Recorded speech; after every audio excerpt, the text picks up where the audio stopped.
allow the two It's okay. It's okay. Off your mind. It's okay. Off your mind. Chai! Now wow, people wey suppose talk truth to power don off mic. And if we talk, now 500,000 they go sama us, call them hate speech. But fear not, my ego don't come. Ingo torchlight every corner, nooks and cranny of all these bad people where they spoil our country.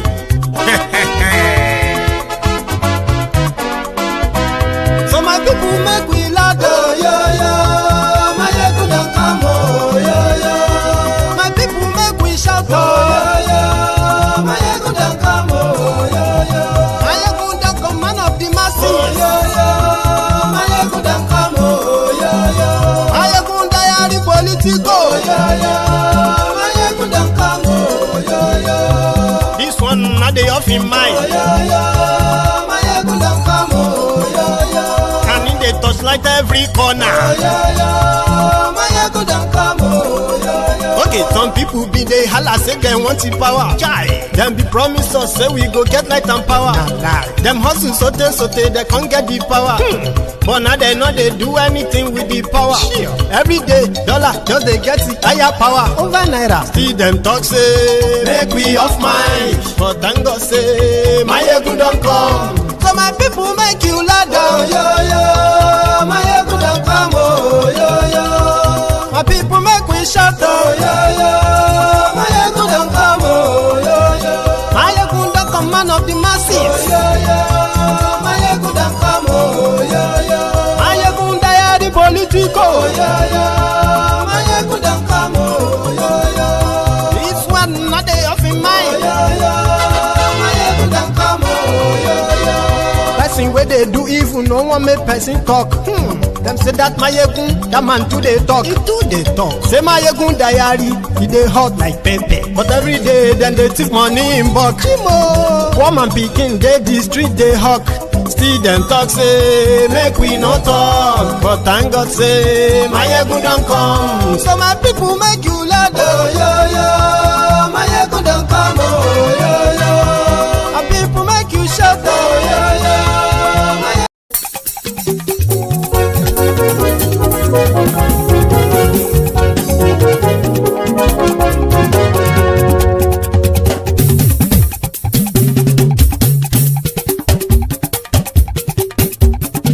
Mayegun làwa mọ̀ la mọ̀ tó dòdòdò.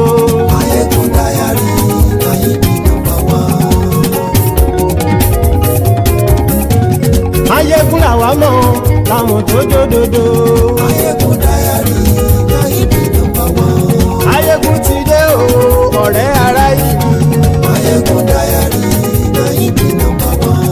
Lórí Facebook lórí YouTube. Mayegun diary na he be number one. Gbogbo bó ṣe ń lọ ni Mayegun já wa sí. Mayegun diary na he be number one. Àṣírí ọ̀jẹ̀lú kì í bò níbẹ̀ o. Mayegun diary na he be number one. Bó bá ṣe eré àní Mayegun máa wí. Mayegun diary na he be number one. Ó sì tún ṣe eré wàá gbọ́ níbẹ̀ o. Mayegun diary na he be number one. Mayegun diary politico. Mayegun diary na he be number one. Godfatherism kò sí lọ́rọ̀ Mayegun. Mayegun diary na he be number one. Ẹ farabalẹ̀ sẹ́ o kẹgọ́rọ̀ lẹ́nu o. Mayegun diary na he be number one. Àní Mayegun làwa mọ̀ tó dòdòdò. Mayegun diary na he be number one.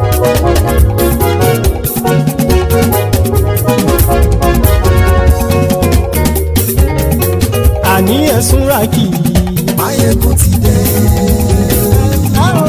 Mayegun ti dé. Ọ̀jẹ̀lú ẹ̀sùn rákì. Mayegun ti dé. Àní ẹ̀sùn rákì. Mayegun ti dé. Lórí Facebook. Mayegun ti dé. Àní ẹ̀sùn rákì. Mayegun ti dé.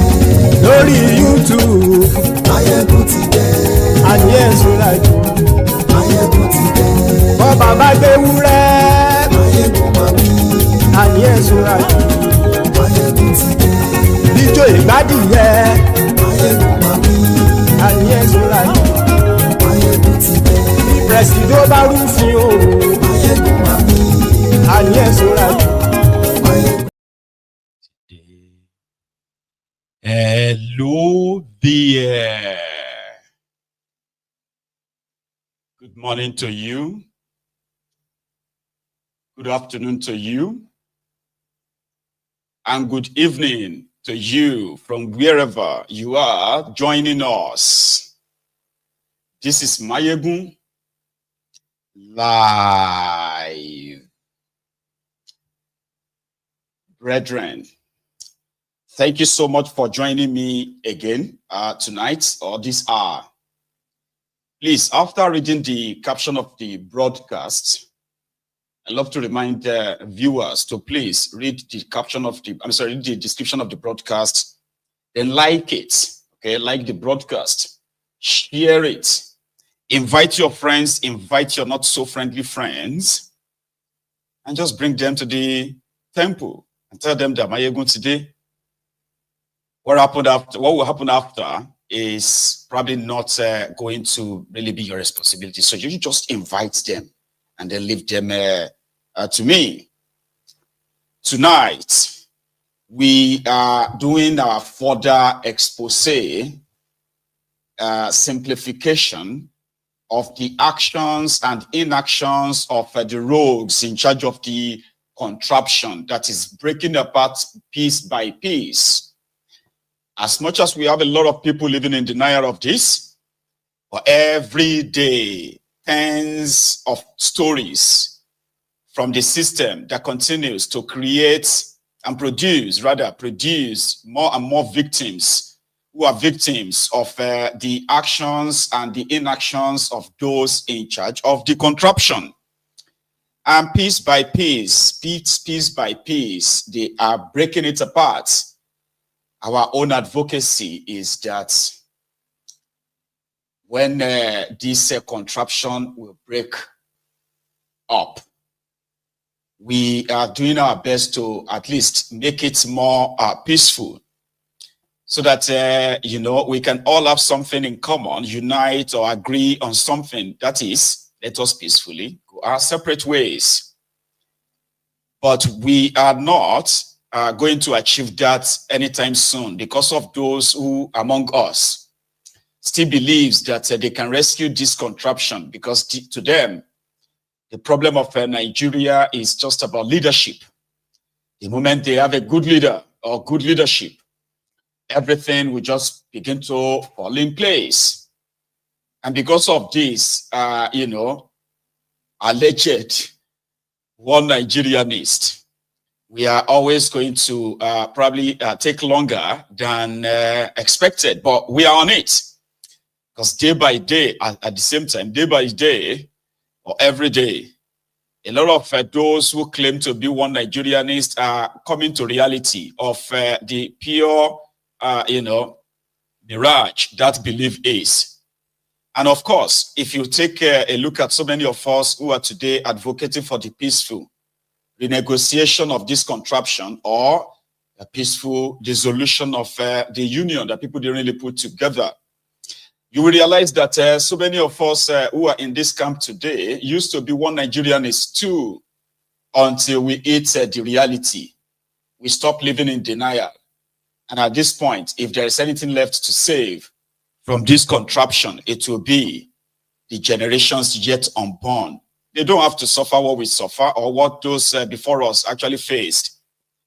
If all of us who are here today cannot make this place better for them, it is better we actually create what we think they deserve to, the world they deserve to live in. So this is why those of you who are still one Nigerianist, I do not have much, anger or what have you towards you. You will eat your own reality too, even though it is taking longer than expected. So in this regard, we have those who knows that the system is so rigged that, the official takeover, which is the official state capture, organized and executed by thiefnubu and his gang, is in its, it is in its full force as we speak. And therefore, those of you who are dreaming of coming together to form a coalition that will then dislodge these rogues, these organized criminals, might have something to worry about again. Your own naivety, ignorance, and others, and sometimes, right, or should I say include your innocence, they are all about to be toyed with again, you know, emotional damage and all that. Because they know that nothing they are doing right now that you call illegitimate government of thiefnubu, there's no action that they are currently carrying out as we speak that is not premeditated, coordinated, including some of the unsuspecting moves. Maybe not fully unsuspecting, because there are so many of us who knows that Tinubu and his gang, they have their tentacles spread across every group. In fact, they have all their seed planted in every group, whether it is political, religious, or even traditional. So this is how deep, you know, the deep state is, the corrupt system. They call it a deep state in America. So when Rufire and his gang, or should I say, Rufire pretended to be a lone ranger, putting together a team of avengers that will come back to avenge whatever is the, you know, political disappointment he has suffered under Tinubu. So the lone ranger, Rufire of Kaduna, continued to walk about with this suspicious garment of is he for real? Knowing all his antecedents and his own actions, right, that brought about these rogues in charge of Nigeria today, Tinubu and his gang. So suspicious of his moves have sprung up so many other conspiracy theories. And we can't dislodge all of them. We just need to scrutinize them and see. There are some people who believe that considering the position of Rufire in 2023, you know, that brought about this mumu ticket, this, you know, jihadist in power, as well as the kleptomaniacs who pretended to even be religious in order to push their religious agenda for their ascension to power. So for those of you who kind of remember the roles of this Rufire, you know, it is quite shocking to some how that sort of, you know, move, political move that resulted into what is always probably envisioned and always like, you know, the supremacy of a religion. What is the political appointment to that? That Rufire is now embarking on a journey of uniting the opposition against Tinubu. So it is like a mixed, a basket case of a conspiracy.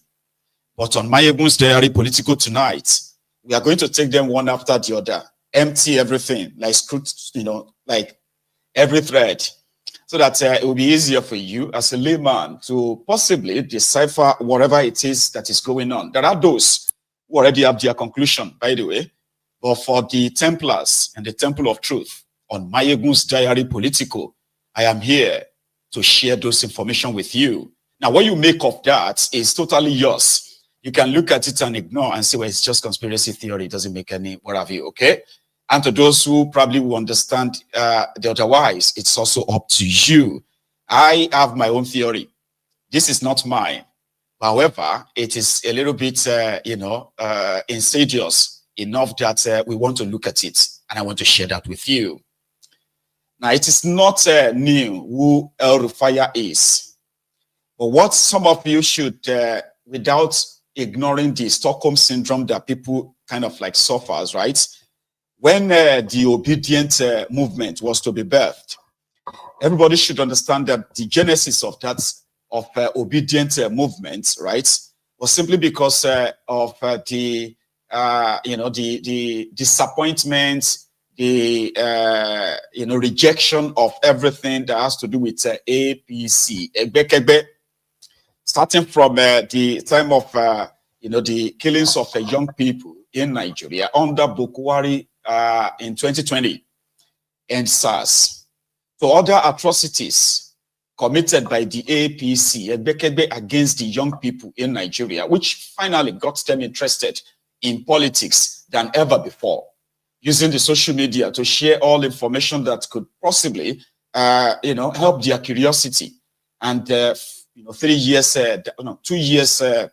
down the line, 2022, they decided that, if we do not want to be, if we don't want to continue to be insufferable or continue to live like slaves under this APC, number one, people destroying people won't be an option. He actually said that, but they won't go along with the regularly known, politicians. So they started digging until they found Peter Obi. So finding Peter Obi, they started pushing and asking him to run for office. Like, to them, they believed it's all about, because they were even challenged that if they were not comfortable with APC, they should go and start their own political party and possibly, right, go and contest election and defeat APC. So this challenge was literally taken up by these young people, even older people in that contraption, home and abroad. That was what gave birth to this their obedient movement. A movement that was built on, the belief, which some of us believe is not really kind of like a belief, but an illusion. However, a belief that if the citizens rise up to their own social, civil responsibility, right, they may actually change their destiny by voting out, according to them, voting out incompetent politicians, criminal politicians, directionless politicians like APC, but in the process, in that euphoria, they forgot that the people that set the rules, right, will actually determine the end game. They ignored all warnings. So they delved into it, like believing that if they have the number, they can get rid of these rogues. However, the establishments did all they could as well to undermine and compromise them as well, right? So in a space of 6-7 months, they shook the entire system. They actually really shook the entire system that the panic button was pressed. That would these guys dislodge APC for real? So you know what happened? Shut down the IRF, on the day of election, waited for another maybe 1 week before they announced the bogus result that produced this druggie, certificate forger, thiefnubu. But what you shouldn't forget is how you made them feel.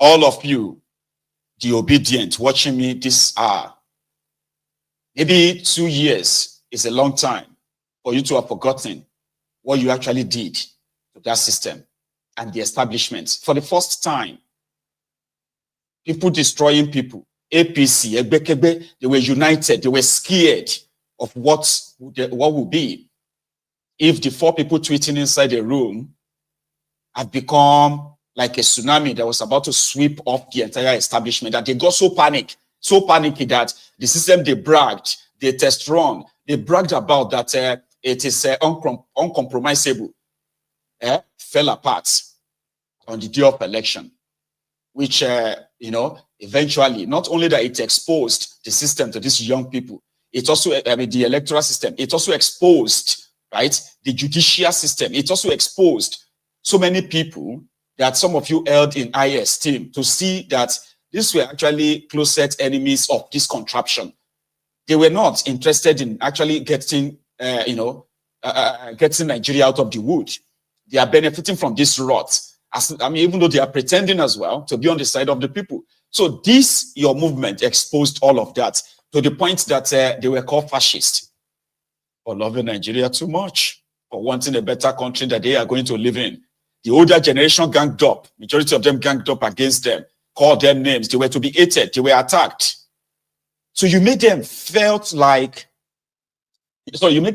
like they could have been out of power by now. The entire trajectory of this contraption probably could have changed.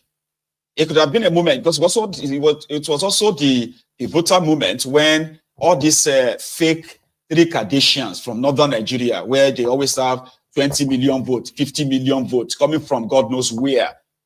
You neutralized all of that, demystified a lot of things. That's how you made them feel. So what some people are now feeling, I mean, they are now projecting about this coalition, that their belief is that it is not about bringing the opposition together to stop thiefnubu. It is actually about, already what you have in Nigeria is called controlled opposition. Okay? Out of 20 political parties or 30 political parties you have in Nigeria, thiefnubu has investment in more than, in fact, with PDP right now, thiefnubu controls the entire 30 parties. If you have 50 political parties in Nigeria, thiefnubu's presence is in every political party. As much as some of them would deny, you get now, but they know what they are doing. So how could you, in a space of 7 months, there is no politician that can try that, not even thiefnubu. Thiefnubu, if they deny them in APC, thiefnubu cannot put together a political party, right, in 7 months, enough to run for president of any country like you, the Obidients, did before you got shortchanged. No political party, no politician in Nigeria that can try that. Nobody, none of them. Well, you went it all alone, which indeed also helped at the establishment enough that, you know what, their naivety, their ignorance in some level, the compromise system that is dishonest, there's always going to be a way out. We can always change the rules of the game or change the goalposts during the game. But they didn't forget how you made them feel, how panicky they became, how worried they were, to the point that the system they swore that was impenetrable, unhackable, suddenly shut down. Until today, the election result announced by INEC, the election result that they said thiefnubu won with 8 million votes. If you go to the INEC website right now, they still haven't uploaded up to 80% of the results. Go to their website right now. And this is like 2 years after. So this is how much you made them feel. You made them feel so incompetent, foolish, stupid, almost losing it. So they just had to kind of like become crude about it. That, okay, you know what? Do your worst. Unfortunately, it was Peter Obi that stopped you then to say you don't have to. Even though some people still say you don't. I mean, you didn't need Peter Obi to fight for your, for your rights or what have you. So there are those people who now believe that majority of you might have forgotten, but the system never forgets. They will never underrate you again. Yes, they may have people paid on social media, laughing at you, making jokes and all of that about your Peter Obi, but the entire system. That is why today, even if you see any member of thiefnubu's illegitimate regime on TV, on radio, on social media, you can tell the obsessions they have with Peter Obi and you, the Obidients. Because what you did to them in 2023, that they managed, right, to escape. They won't let that happen again. And this time, it is always going to be like, you know what, we have to stop them in their wake now. So when they are talking about coalition, the coalition is not, this is not my theory, remember? Some believe that the coalition is not about how to stop thiefnubu in 2027. All this drama you are seeing or witnessing with Rufire and Koolu, they actually the plot to stop your Obi because they have no idea now that they have actually losing it so much.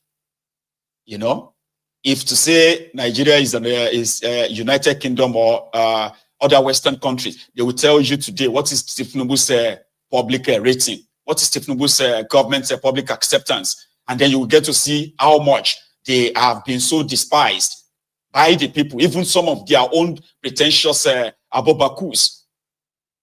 If you conduct a poll to check on these people and say, how do you feel about this thiefnubu? If thiefnubu's rating is up to 7-10% in Nigeria, it's very good score. Trust me, it is a good score. If thiefnubu manages to have 10% rating in Nigeria. So every day, more and more people are actually even looking forward to what Peter Obi has to do. Now, you may, like I said, they have committed, they have commissioned some people to continue to probably, toy with your emotion, this and that on social media. But in the way they are talking about your Obi every now and then, it is enough to let you know that this obsession is not ordinary. And therefore, if you shock them in 7 months, what are you capable of doing in 4 years? Should they just, or something should be done? This is the theory of some people when it comes to this, their coalition. Again, when you check the background of the guy that is leading it, but others are like, no, my own projection is very easy and simple. And at the same time, right, it is not, it is not like, it is final or something. No, these are the theories that you can, projections and what have you, that you can develop based on the happenings, actions, inactions, pieces of information here and there about these characters. So you can develop your theory anyhow you want. So there was a time that Peter Obi himself released a statement and said he was not going to be interested in going into any coalition that is based on a power grab only. So the idea is that let all the big weight comes together, or else nobody can stop Tinubu. And others believe that when they manages to bring everybody together, where you all sign an agreement and say, we are doing this for the sake of Nigeria, anybody that emerges is going to be our candidate, blah, blah, blah, blah, yeah, yeah, yeah. By then, they would have dragged you, the Obidients, right, into it. So here is what some people say is the catch. Where they drag all of you to maybe this SDP, I'm using that now, SDP. And they now say, okay, somebody else has emerged. For example, let's say it is Amechi. I'm just using it because he's also going to join them, right? Say, Amechi is a Southerner too. So, and then Chibuke is Igbo. That's when they will tell you that Amechi is Igbo too. So, and Peter Obi is part of that, yeah? So he would no longer have to lead you the Obidients around that time, right? So some of you will become disinterested again, like trying to create what they call the unriggable election. Like some of you have already bragging, like this election, they're not going to be able to rig unriggable election.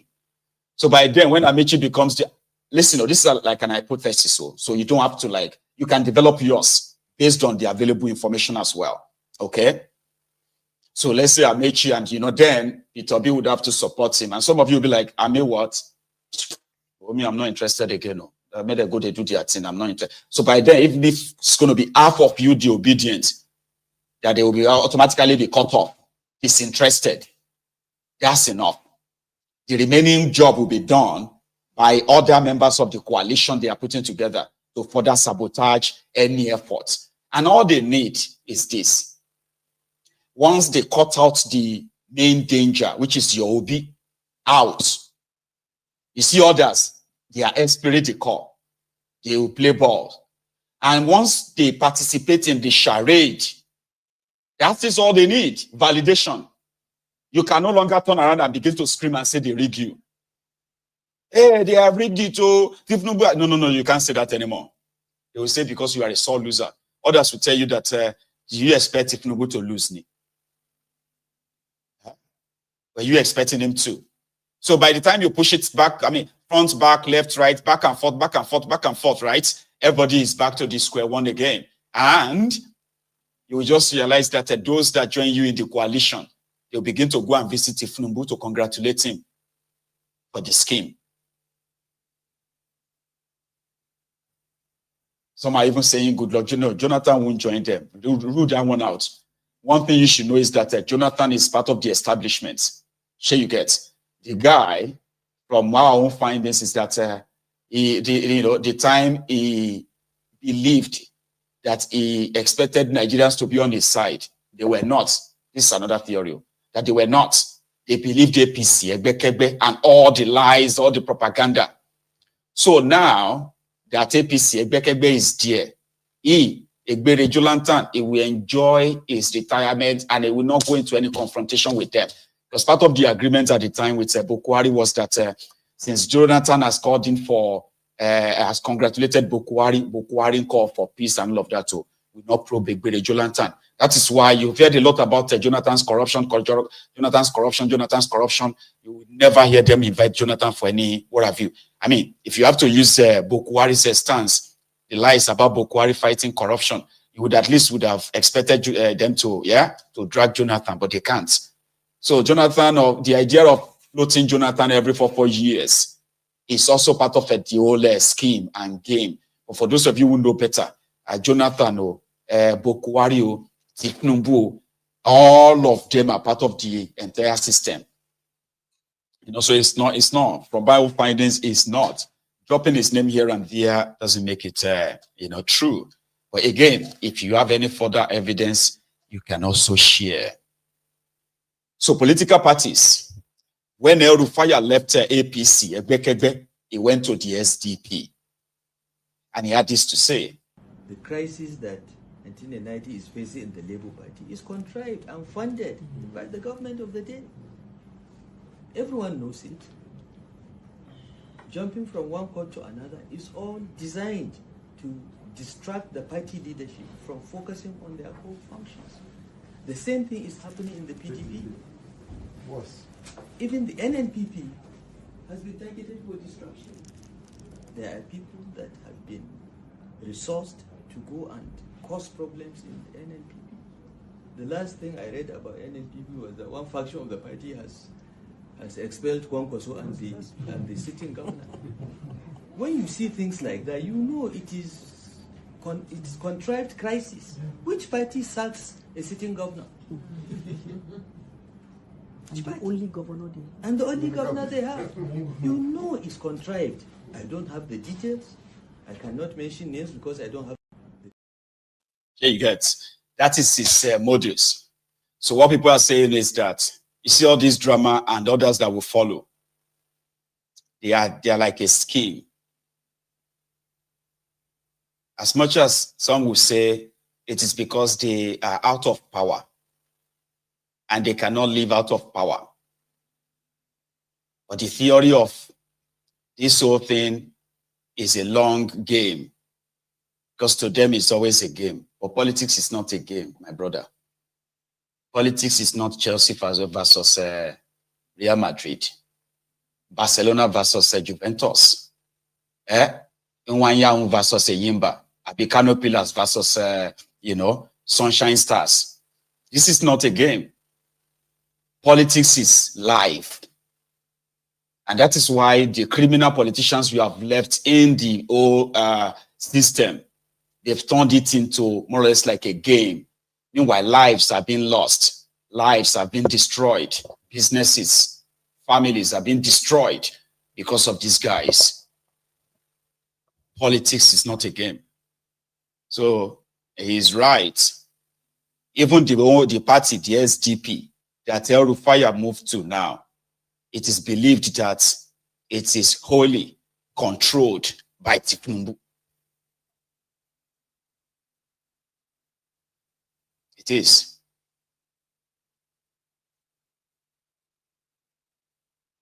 As much as some of you, the Obidients, are pretty much moved by your desire to see a working Nigeria. As you always say, a working Nigeria is possible, this and that. A working Nigeria is not possible. It is never going to happen. There is nothing you are doing right now that some generations haven't tried. But the reason why this contraption is like what it is because it is programmed. It is sort of a setup to actually be like this. See all this tension, forget about social media now. If you go back to history, you will see the political activeness of every generation. And most of this, right, to the point that people have had Nigeria, with the history of a crisis, riots, protests, and what have you, the only thing Nigeria never had is a successful revolution. So the reason why the contraption can't work is because it is built and made never to work, not work for you, not work for me, not work for the majority of those trapped in that contraption. When the criminal politicians are fighting for power, they deploy all kinds of weapons, tribal, religious, regional this, it's pretty much like a class war, right? And we are left to fight it for them. So whoever wins, it's like a winner takes it all arrangements, right? Whoever wins, we celebrate and they were everywhere, brag and all of that. Then the losers will regroup somewhere, pretended to be on the side of the people, and then they go again. And if they sweep the power, the losers will also kind of become so. And guess what? The people that fight their wars for them, people like you, people like me that fight their wars for them, we are always going to be sent into the meat grinder like that because we are always going to be their victims, always from generation to generation. So the only reason why it will never work for you or me. And that's why we want everyone to know that the only thing we haven't tried is for us to be in charge of our own affairs. Break the center. Break the entire contraption up. Let people handle their own affairs. Swim or sink. I mean, as sail or sink. We will stop blaming or pointing fingers at one another for the reasons why we are where we are. But the criminal politicians do not see it that way. Don't forget.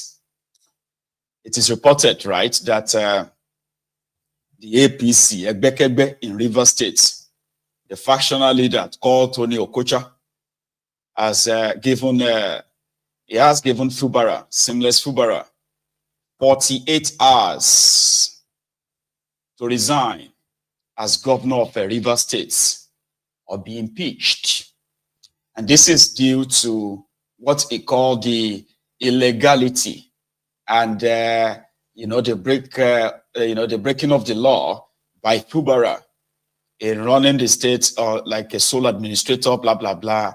So with the Supreme Court ruling, the ideal thing for Fubara right now is to resign and or be impeached.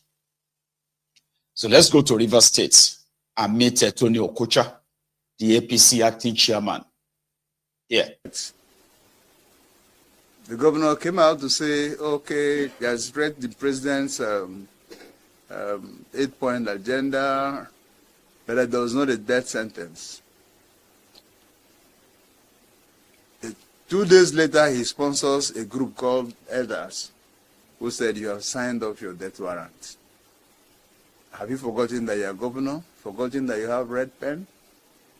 Don't you think that you should assert your position as governor of the state?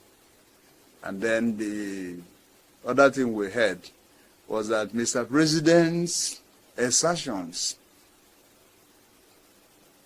on the issues that pertain to Rivers State, which was beckoned upon by Rivers people and Nigerians, that what came out of it was political, not constitutional.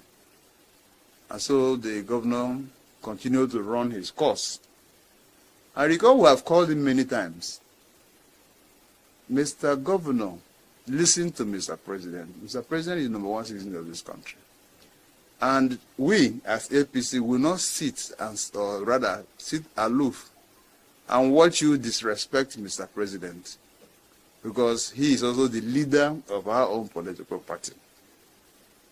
All of those fell on deaf ears, and we are here where we are today. They said they were interested in legalists, and was okay, let's go. Wherever it ends, we will understand. There are 2 issues I need to address, and then take your questions. One issue is, you will recall that we had made weather, heavy weather, against what they planned to be local government election. we made heavy weather. Because for us, the processes were not in compliance with the Constitution of the Federal Republic of Nigeria and the Electoral Act. We saw it as a brazen attempt to put us away from the contest. And I recall that I told you that I was in a church service when I saw a message, a chat from somebody of INEC, a Rufire rather, informing me that there was going to be a stakeholders meeting the next day. I said, the man who sits there is an experienced person. He's an experienced jurist. And he knows the law. He knows the law, much as I expect. Could it be possible that inviting a political party as strong and robust and formidable as APC could be done via WhatsApp message? So I responded to his 8th of February 2025. You would have heard, or even if he did it, you were not there, you would have read from the CTC that the Supreme Court frowned heavily on and against the decision to go ahead to hold an election when there were cases of non-compliance to the Constitution of the Federal Republic of Nigeria. I don't know, and I don't want to begin to call names, but the Supreme Court has summarized it. I don't know. There is more. Just have to make it cha-cha-cha so that we can probably have time to take calls tonight. Tony Okocha is not the APC chairman in Rivers State, but with the help of the courts, he has been parading himself as a factional chairman, loyal to Werewike. Then he went on to tell us about how Fubara has been pretending to be looking for peace, when indeed his intention is not for peace. Hear this part. House. And it's on that condition that until that judgment, that budget is represented and there's an appropriation law, the central bank, FAC, and every other financial institutions that have one dealing or the other with River State should stop. We're talking about since February 28th. In other words, workers, I don't know if workers have earned their salary for the month. So to show you how wicked the governor had been, you know, he behaves like a saint, he behaves like a Puritan. But he's a very dangerous snake, extremely dangerous. He cared less about how the citizens of this state will fare, having not had the opportunity of earning their salaries because of his own misdeed. He refused. It has been ding-dong affair. We are looking for CTC. CTC has not come, blah, blah, blah. His lawyer was there. The lawyer was there, present. And I was there, almost sitting behind him. He was busy typing. Now the CTC is out. He has read the CTC. Certified true corporate, that's what it is. And what is their decision after the CTC had been received? The decision is to invite the assembly to a meeting in Government House. There a letter signed by the SSG, not the governor. the SSG signed a letter to the assembly, not the governor.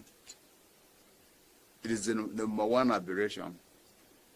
Number two, you are aware that the assembly sits this morning by 10, and that certain invitations have been extended to certain individuals.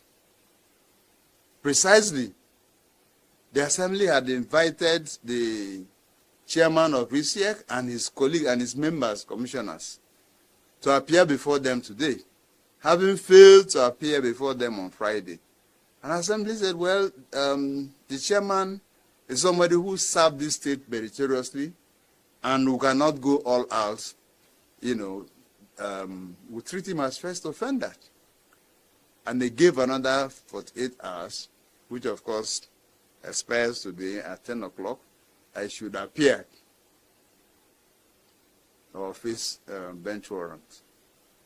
You're aware that the assembly is sitting. You're also aware that the time lag between the time assembly had also given you as governor to come and make your presentation of the budget to the assembly had also lapsed. And then you are inviting them. Are you inviting them for a handshake? Is it a meeting of convivialities right now? The answer is no. It is a meeting, it's a business meeting. What is the business now? Is that assembly is doing their own business by inviting certain personnel of government, in quotes, who they have grouses to pick with. And you ask them to leave their sitting to come to government house and look at the puny reasons. One, it's so annoying that they will come so that they will sit down together and agree on where assembly will be sitting. Isn't that an absurd? Haven't the assembly been sitting all this while? Two, that they should come so that nuisance lele. Right. The final part. The part that he said is the APC, Ebekebe's position, by giving Fubara 48 hours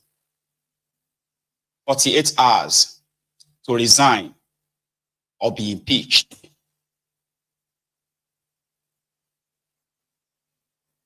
I haven't seen Fubara's response to this yet. And I have not also seen the reactions of his own supporters yet. But for the record, here is that call to quit. Party. We are today advising the governor that there are two options available to him: resign or be impeached. I don't know if I'm true. Did you hear me? I said the option before Siminalaye Joseph Fubara are two. If you like, if or is a disjoint, resign honorably or be impeached. That is the position of the APC today. Because he has run the state aground. He has disrespected Mr. President. And we warn him.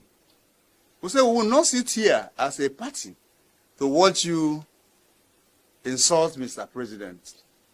You are aware of the banters. You are aware of the arrows that's fired. They fired. All manner of comments were made. Who is president? How will he do that? How will he not do this? And all that.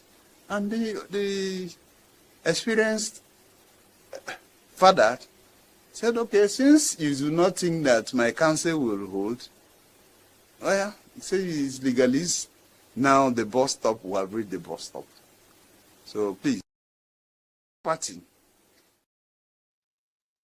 So Fubara has reached the bus stop. He insulted Mr. Presidiot, which Tinubu himself kind of repeated that too when he met with the Niger Delta leaders or something called the Pandef. What is Pandef, by the way? Like, what's the full meaning of Pandef, yourself? Because I know they are Niger Delta something, right?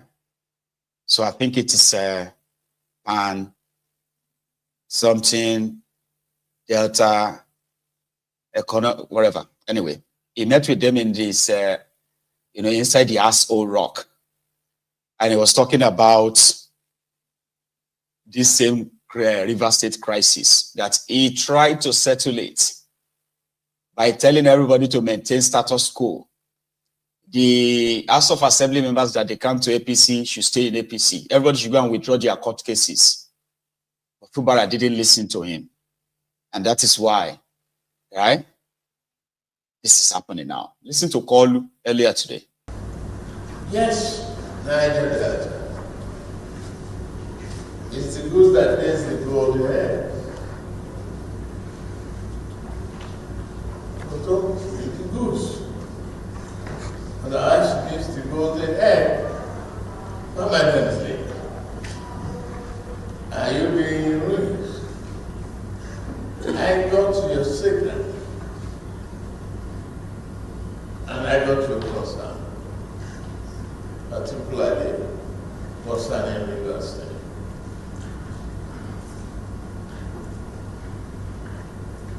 I've been on it for quite some time. I've moved on it before now. I foresee this crisis festering for too long before I enter. We reach an agreement, written agreement, not that party signed.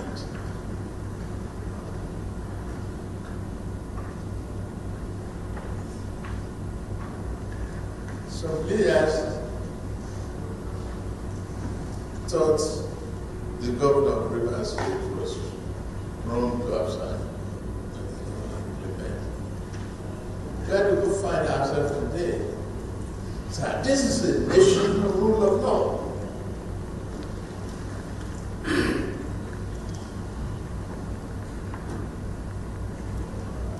I should not be here as the President of the Federal Republic of Nigeria if there is no rule of law.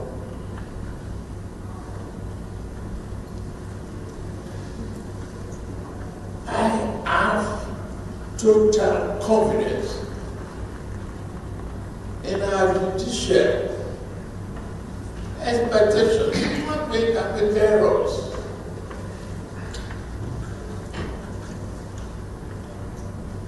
But God says, is spoken, that's it. Please go back home and help him implement those recommendations within the shortest possible time.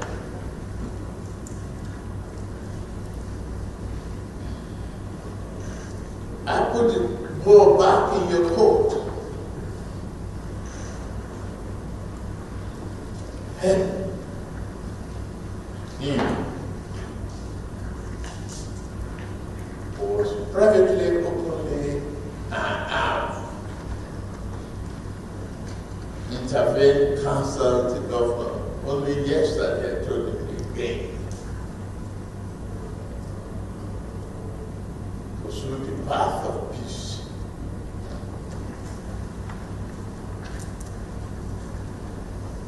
As to conquer and not become Persian.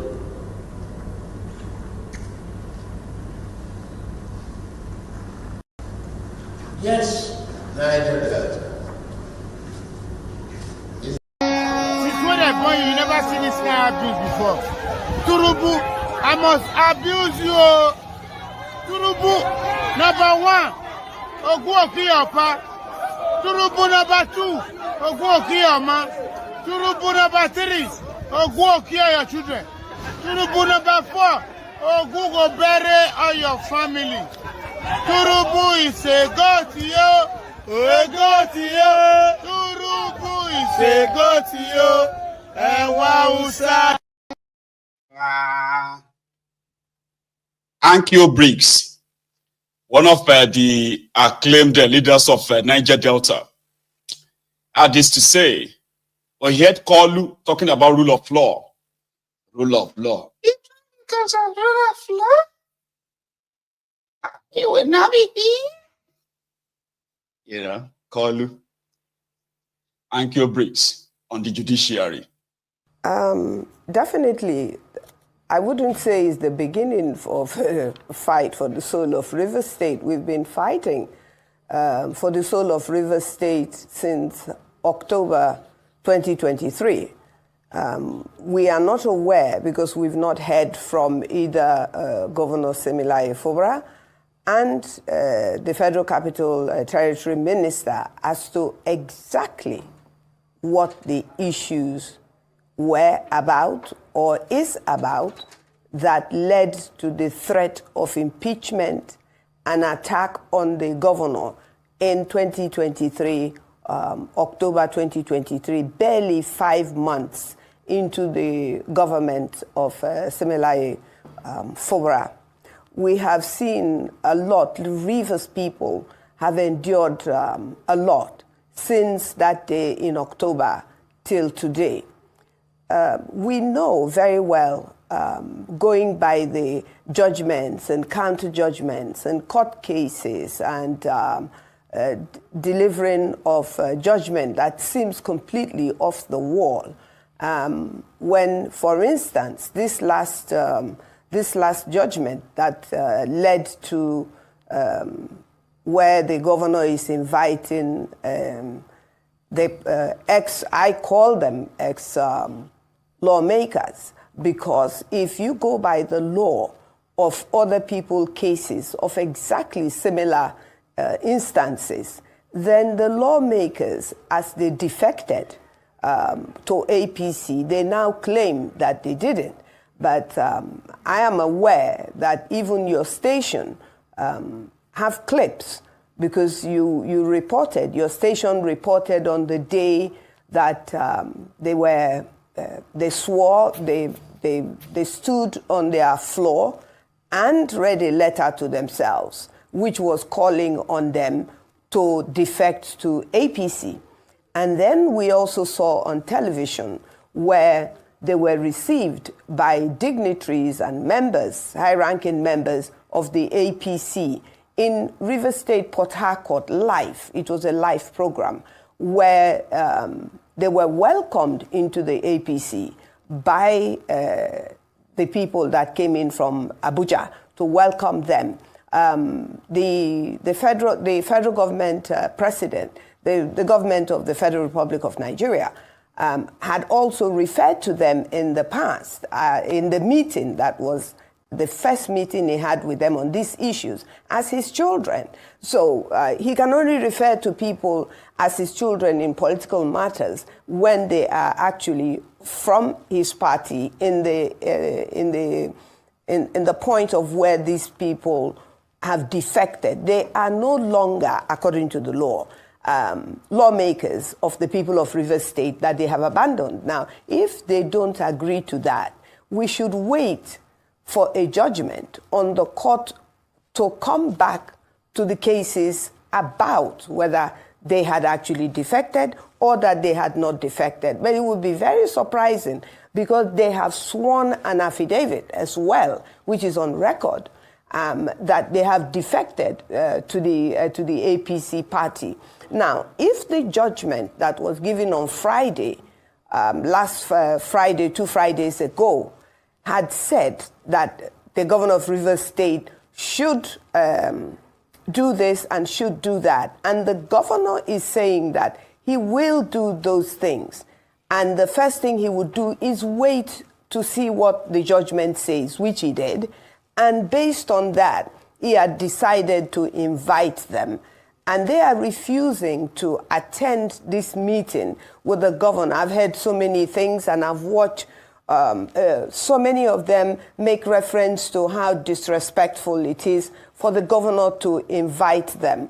The governor is the #1 citizen, if we want to be petty about it, of Rivers State. And so I don't see how that is disrespectful when this very group of Rivers' sons and daughters have done nothing since last year but disrespect, insult, and abuse a sitting governor.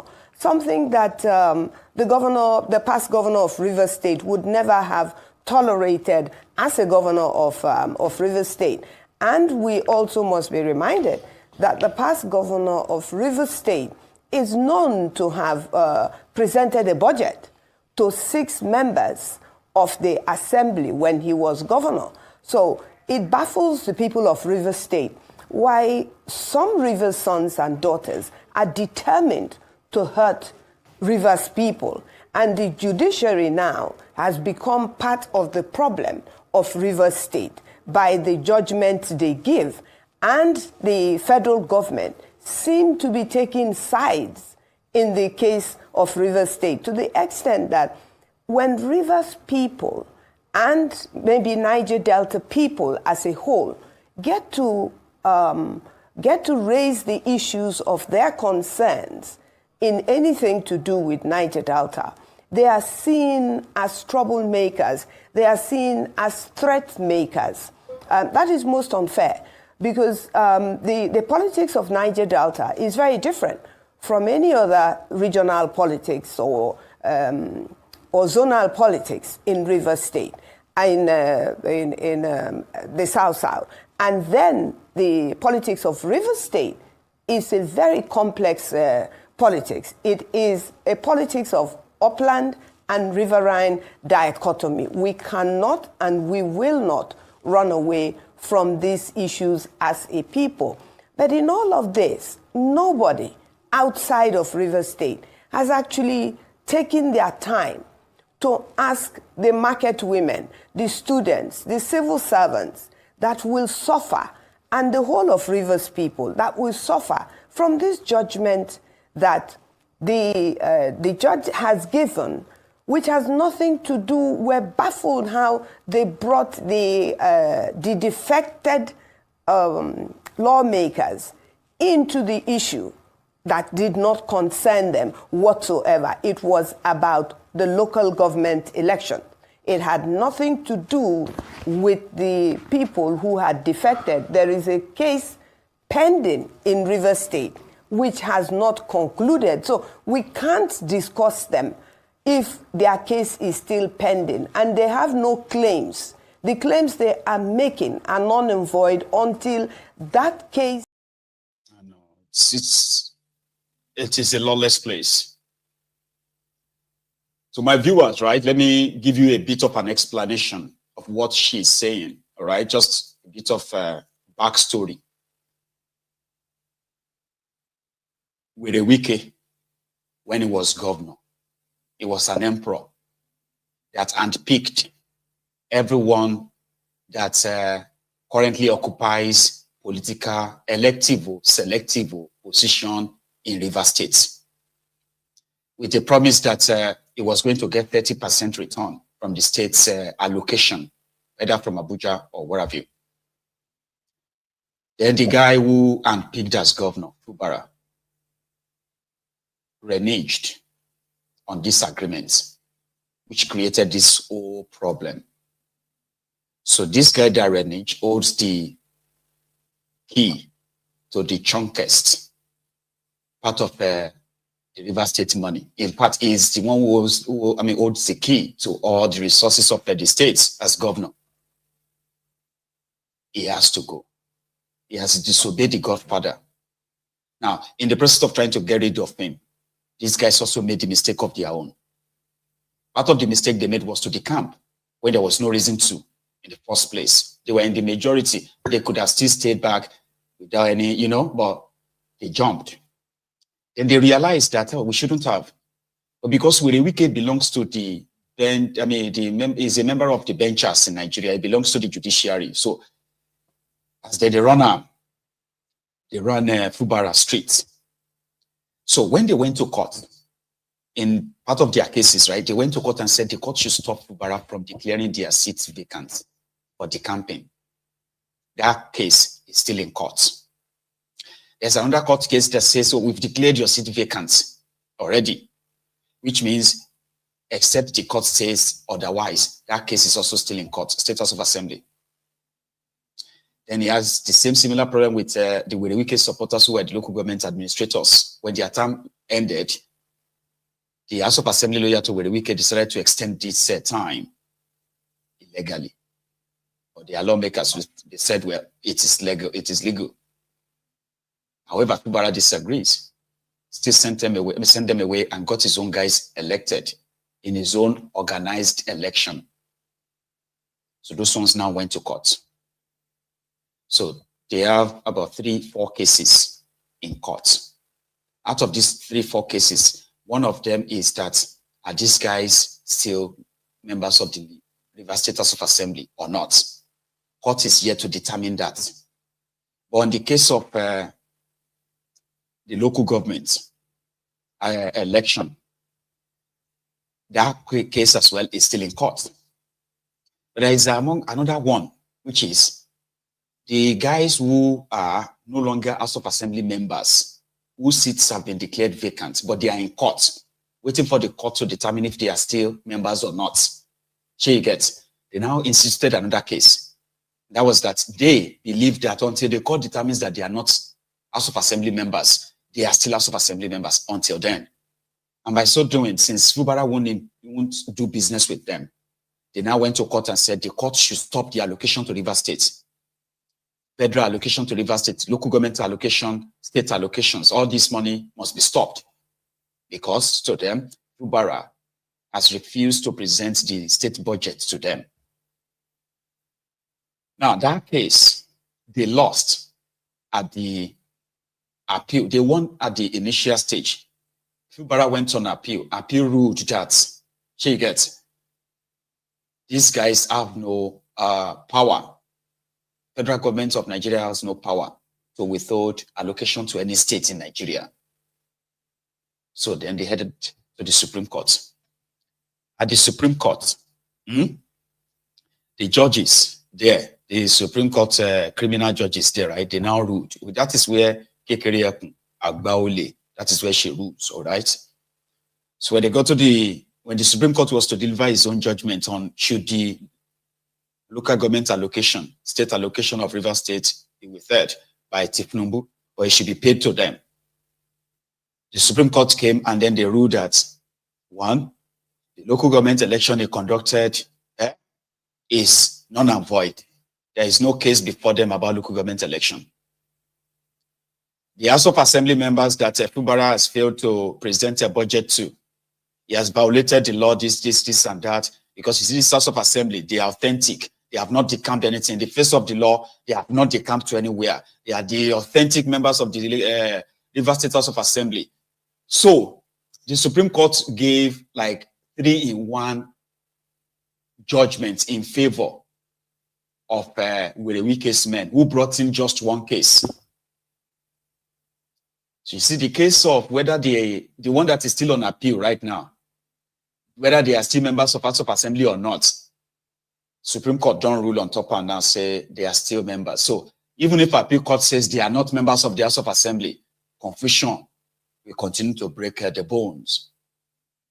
And as for Fubara, he said he is now ready to listen to, he's calling on thiefnubu to help, and he's now ready for peace, something like that, Sha. Listen. I want to say it here, very loud and clear to everyone. The Supreme Court has given a judgment. My administration is going to implement the judgment to its fullest. The reason is clear. It's not about me. It's about the good of this state. We can imagine the kind of waste that has taken place in both sides. These are money that if we have used it in the affair of this state, there would have been a lot of things to show. Thank God we're where we are today. I can assure you publicly that Any day, anytime, I have not gone back by that my statement. Nothing is too big to pay for peace in these states. Because at the end of the day, it's about our people. It's not about me. I will live, but the good work that I've done will speak and will defend my nuisance lele. So he talks incoherently sometimes. I'm sure you get. Anyway, so he said he's going to implement this judgment and then other blah blah blah like Bulaba and all that. So that's from River State. So we'll keep following that up, okay? See how this plays out. 48 hours is going to end in the next 27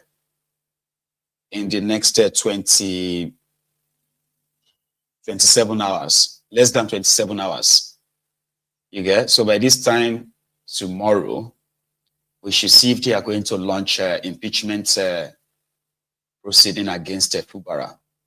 And that will be interesting because things are not as straightforward as they sometimes appear, by the way.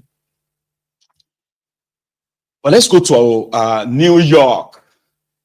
You see, before we go to New York, today at the Nigeria's National Assembly, Akwabiole, which to me, everything is now looking like he's actually guilty. Akwabiole mobilized protesters today to come and do a counter-protest, which are like counter-protest against Natasha's supporters. And I'm talking about the National Association of Nigerian Students. They are called NANS. They mobilized beggars, street hawkers, traders, right? They mobilized the illiterates and gave them banners to say, Akwabiole must stay, Akwabiole this, Akwabiole is, what have you. While they are doing all of that, Natasha was saying at the what do you call this thing again? Inter-legislative something at the United Nations in New York. Hang on, give me a second. I won't go pick what they call it. They call it Inter-Parliamentary Union Meeting, IPU, at the United Nations in New York today, where she took a case to report Akwabiole. We will come back to that protest in Nigeria. We'll go to New York quick, where the world is now hearing about the sexual harassment and the suspension of Natasha, as it should be. Good afternoon, President of the IPU. Good afternoon, colleagues. I come with a heavy heart from Nigeria, but first I'd like to apologize to Honorable Kafila Ogbara. I am not here to bring shame to our country. I'm here to seek help for the women of Nigeria. Again, my name is Senator Natasha Akpoti-Uduaghan. 5 days ago, on the 6th of March 2025, I was suspended. As a senator, I was suspended illegally because I submitted a petition of sexual harassment against the President of the Nigerian Senate, Senator Godswill Akpabio. I thought that by submitting the petition, he would recuse himself, and both of us will submit ourselves to the Committee on Ethics, Privileges and Public Petition for a fair and transparent investigation. But unfortunately, I was silenced and I was suspended. I was suspended for 6 months, amongst many other stringent conditions, such as taking away my security, taking away all the officials, vehicles, and other items that were handed over to me as a senator. My salaries will be cut off. I must not appear anywhere near the National Assembly. And for 6 months, I'm not to introduce myself or present myself as a senator locally in Nigeria or internationally. That means I'm here illegally. But I had no other place to go but to come here and speak to you women. Because this is a bigger picture.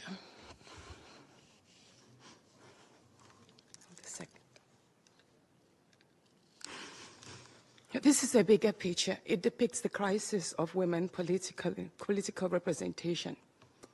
My suspension is not just about me. It's about the systemic exclusion. There's a longer version, but because of our time, that's Natasha at the IPU, Interparliamentary Union, it's called, in New York, where the sexual harassment, persecution, as well as the abuse of power, prevention of performing our own, Akpabio prevented her from performing our parliamentary role as it is enshrined in their own fake constitution in that contraption. She has cried to the women of the world to please listen. All these things are illegal, which obviously they are. No senator can be suspended for more than 14 days. Senators can only be suspended from plenary. You cannot tell a senator never to appear and introduce herself as a senator. No way. She is a senator. She's elected just like you. There's nothing like I don't present yourself as a senator anywhere. There's nothing like I don't come to your office. There's nothing like withdrawal of your security, withdrawal of your other privileges. Suspension from the plenary, that is the suspension. Nothing, no more, no less. And the most will be for 14 days. She's been persecuted. But back in Nigeria, they were paying people to actually mobilize. They are paying people to rally around and say the suspension is justified. Guess those they are putting together? The poor, the wretched, the victims of the system as well.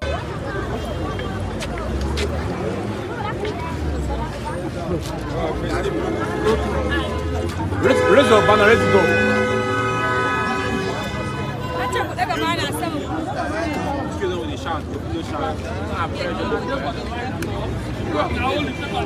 The United Women for Good Governance hereby support and endorse the suspension of Senator Natasha from the Nigerian Senate for 6 months.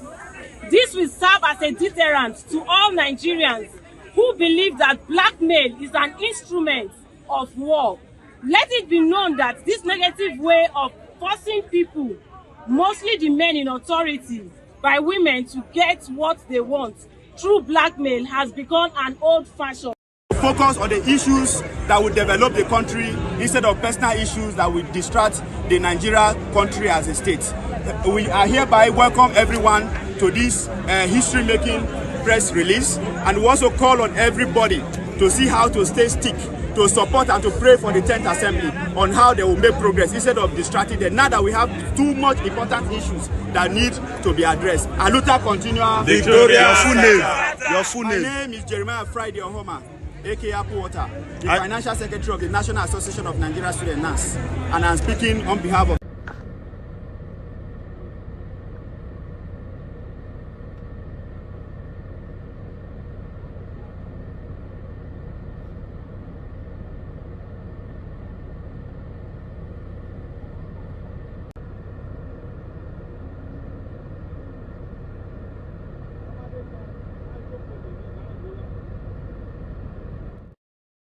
Financial Secretary of NANS, as well as another lady who said this must serve as a deterrent.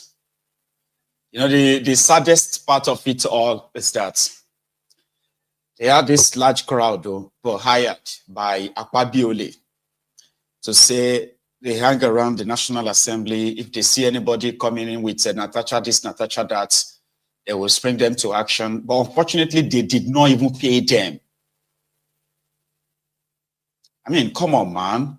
If they hire you to come and do protest, collect your money before they go there. Because once everybody disperse, that's it. You just did a protest for free. But here is the saddest one too. Majority of the guys they hired for their protests in support of Akpabio do not even know what is written on the plaque, on the banners they are holding. They had no idea, they can't even read it. Watch this.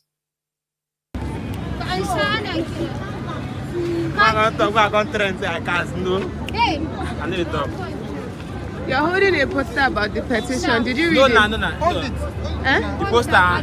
It's not about the protest. It's not about Natasha being blackmailing Senator Akpabio. That is us. We are not here for much.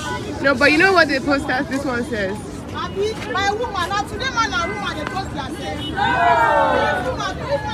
Natasha. Akpabio. Never. Do you know what the poster says? Yes. Okay, Natasha. Akpabio. Wait now. Yes. Natasha Akpabio involved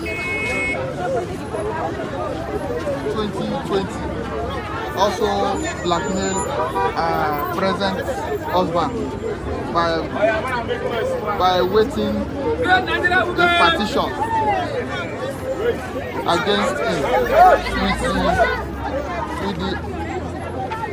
which the of expecting to 10 billion naira from him. So do you know about the petition? Petition? No, I didn't know about the petition. So did somebody just give this to you? Yeah, somebody just give it to me. Somebody just gave it to you? Why are you beating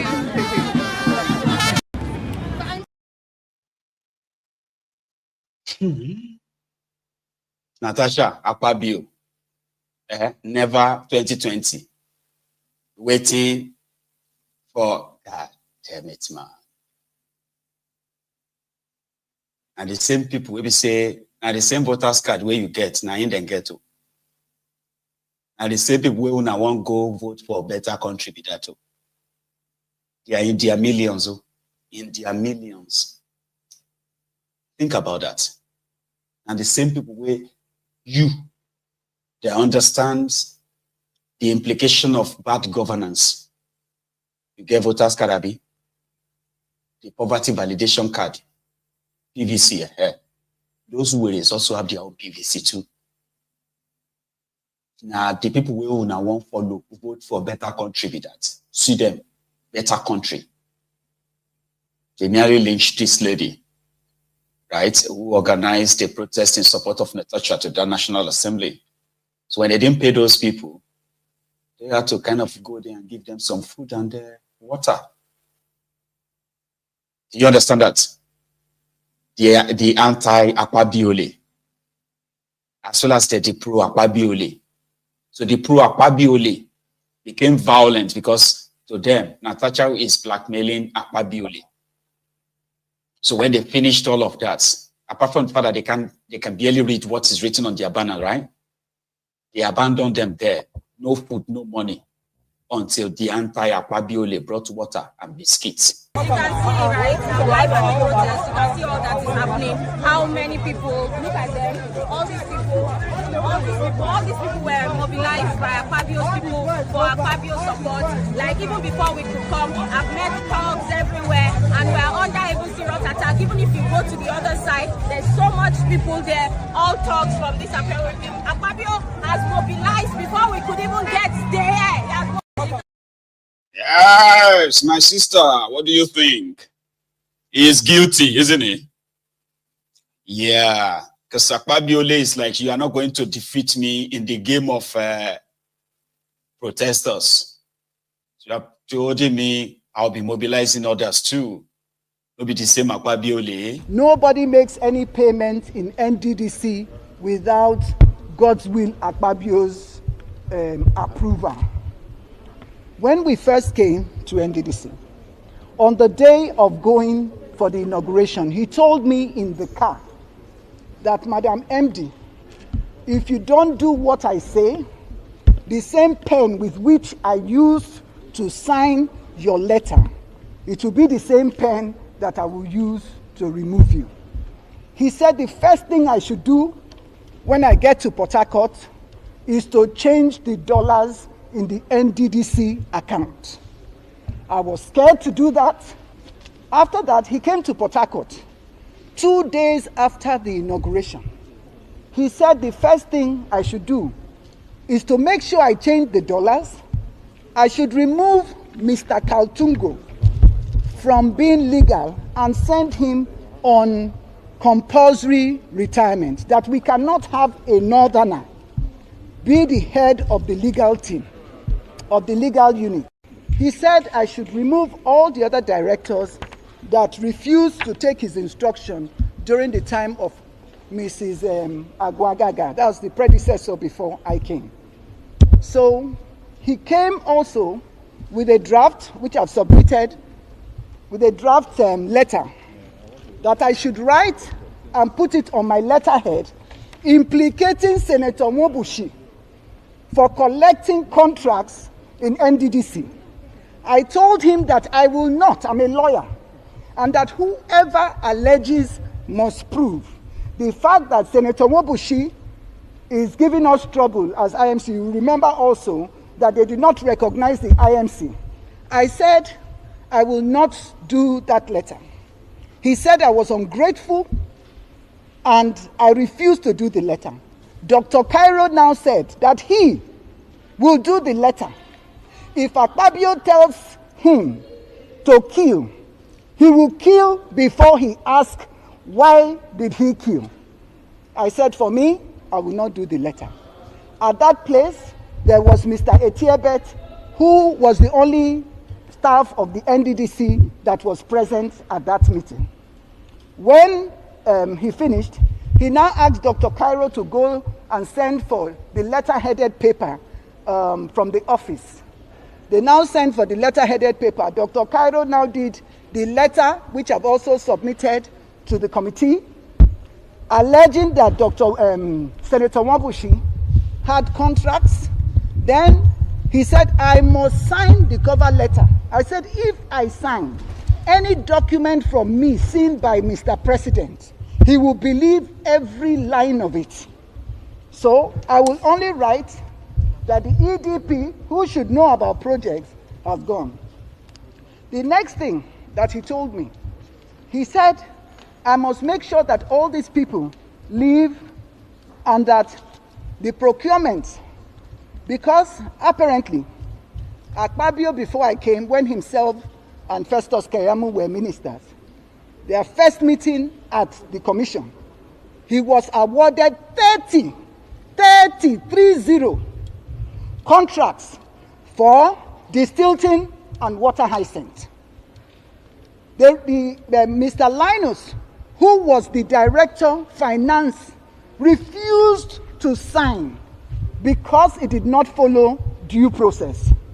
He also said that I should implicate the chairman of the House Committee, because the chairman of the House Committee had gone to Ondo State for a meeting to plan against him.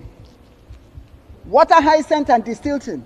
They said that the budget for water hyacinth and distilting was, I think, for about 3 to 5 billion. I'm not sure exactly how much. But that the NDDC, before I came, had overstretched itself to about 50 billion for water hyacinth and distilting. And so the National Assembly had written us, they have it also, they had written us that we should not pay for anything like that. He said, and guess what? Akpabio never signs any documents. He will always refuse to sign, but he will tell you to go and commit the fraud.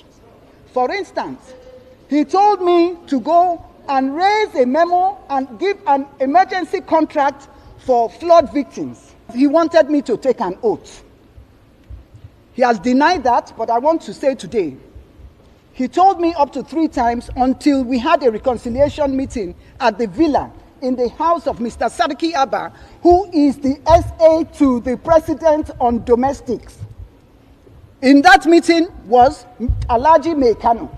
He said the only condition was if I take the oath. I refused to take the oath, and I did not take that oath. And I will never take the oath from him. So he said he was going to remove me. He started a campaign of calumny against me. He said I did not answer him because the facts will speak for itself. Now, to end this matter about the procurement process, I refused to go with him to deceive Mr. President at the FEC meeting, because the Procurement Act says if I contravene any section of the Procurement Act is 5 years imprisonment without an option of fine. So if I go and say they should pay for the process, if you see, they say it's for 2020 budget. Akpabio went to get the approval from FEC. The 2020 budget has not even been discussed by the National Assembly till today. The 2020 budget has not been passed. However, he lied to FEC, which is the greatest embarrassment in this country, for a budget that has not been passed, for an approval to be given for that procurement.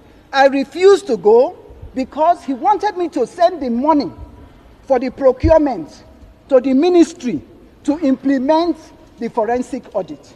I refused. I am challenging him to deny any of these allegations because I have to round up for you people. But all the facts and all that I've said are all written in my document. You have tried well, madam. Last, nothing came out of all of that. All the revelation, all the presentation, all the document presented. Baba, nothing happened to Akpabiole. Akpabiole, a minister under Bokwari, the Maja, the one that was supposed to be catching corrupt people. Remember? Anyway, today, Akpabiole has become a much more bold or emboldened thief, and is now being accused of sexual harassment. Like Natasha said, she expected Akpabiole to recuse himself, submit himself to the National Assembly or the Senate Committee on Ethics, right? So that whoever is guilty can be punished accordingly. But rather, they have resorted into the campaign of calumny and what have you. Indeed, Akpabiole believes that this is the lowest of any of the challenges he's faced during his lawless career, his criminal career. But we shall see with Natasha.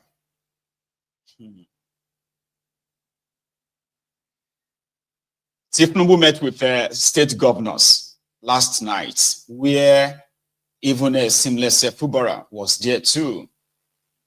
He was bragging about the improved economy that you have in that contraption, how Nigeria is so great right now. The economy is coming back. States are getting more money. Local governments are collecting more money. And these are achievements that sort of shows that the economy of Nigeria is getting better. However, today, there is a report that came out. It was about how many businesses have been lost in the last 2 years of Tinubu's emergence. 2 million. There are so many of you who have started businesses and you have actually closed the businesses in the last 2 years. You are among the 2 million people or 2 million businesses that died in the last 2 years.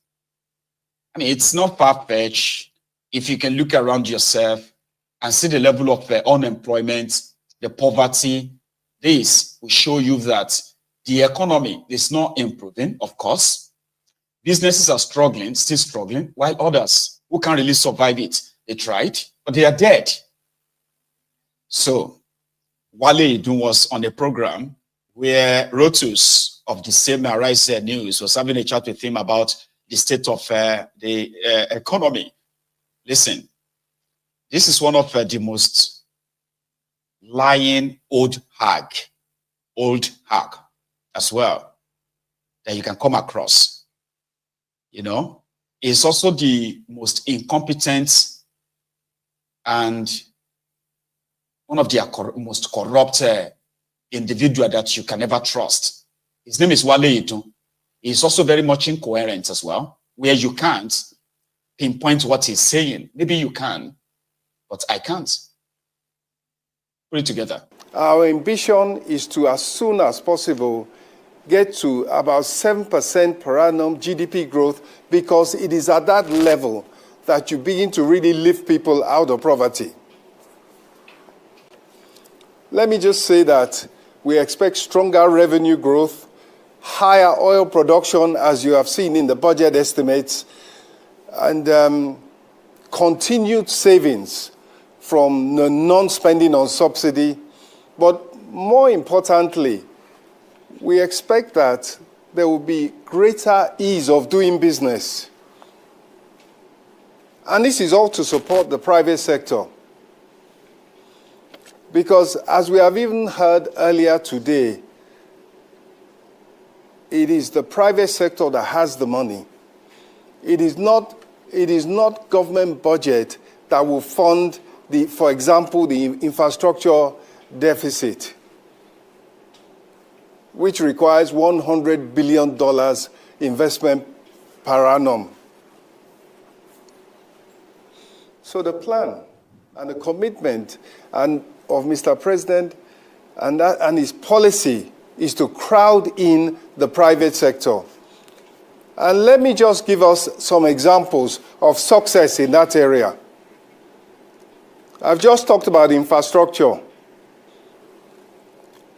Last week, the President, Chairman of Council of the Federal Economic Council, cleared the way for private sector investment that had been waiting on the sidelines for upwards of a year as a result of bureaucratic delays and other structural issues, which your commentators have talked about, the need for structural reform.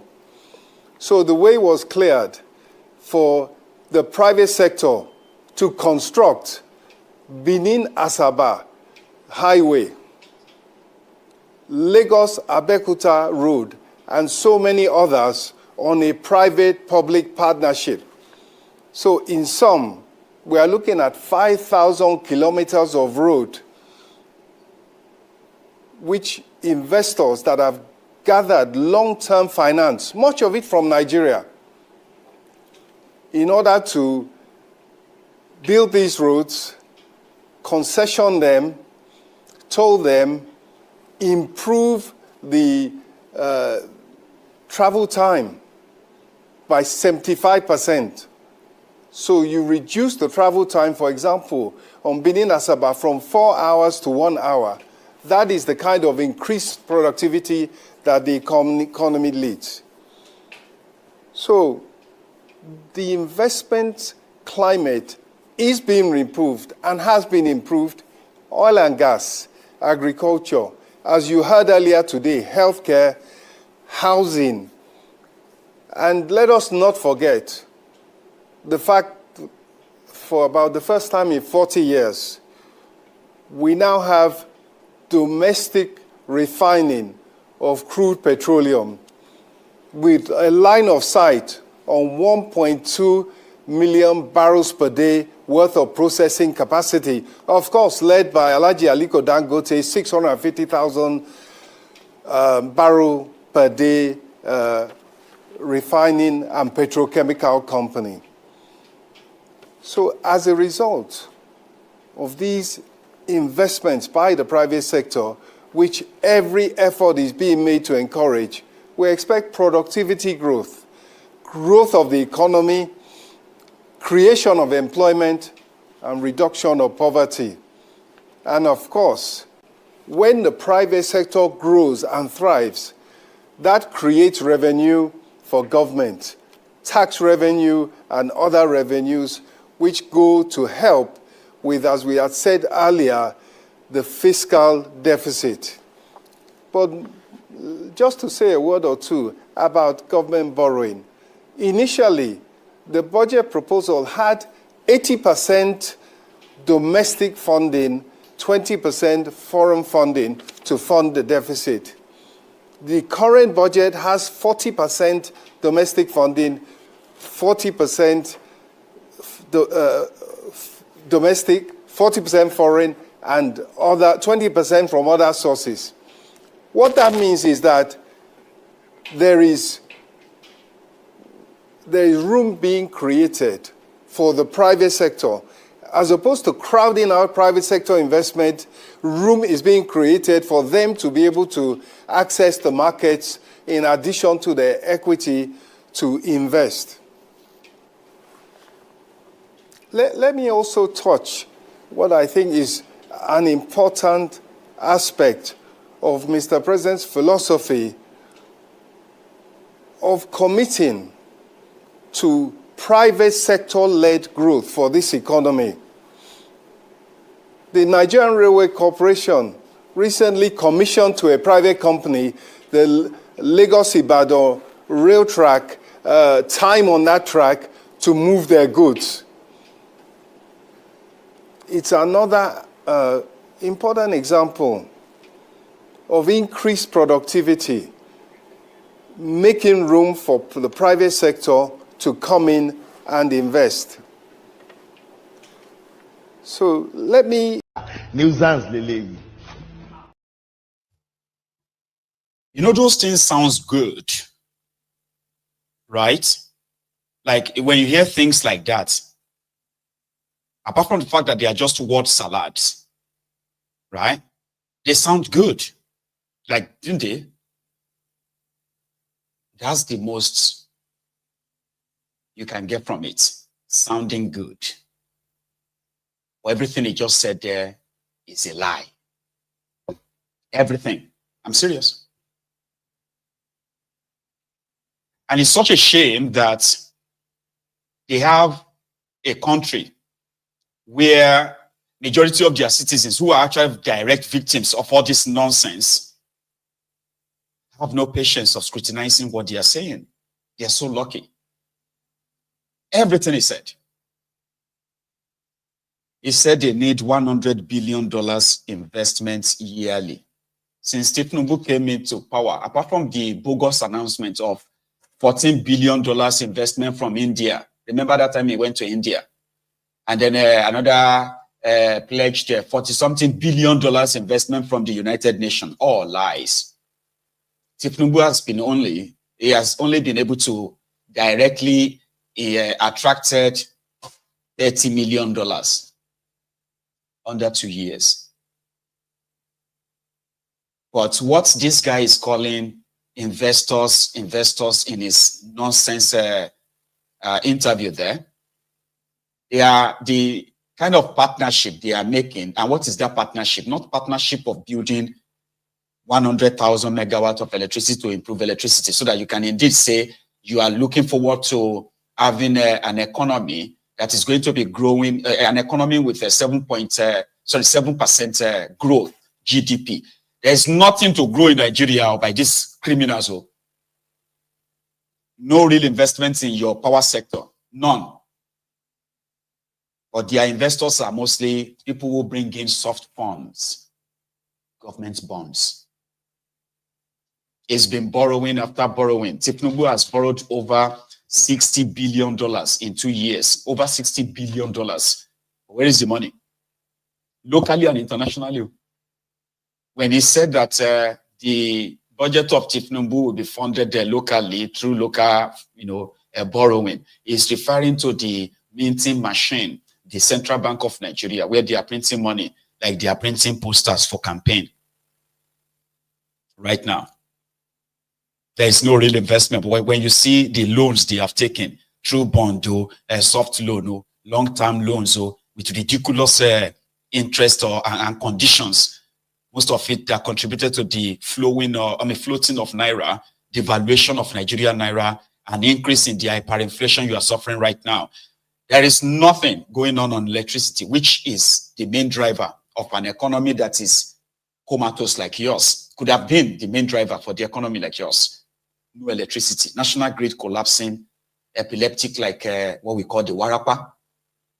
Then he had these state governors to an iftar, the break of fast, or the breaking of fast, Ramadan last night. Here was Fubara walking into the meeting.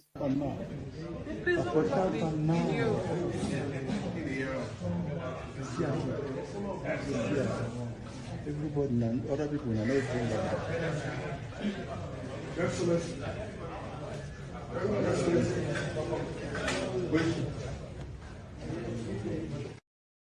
And just yesterday, it was announced that the NNPC said they do not have crude oil for the local refiners anymore.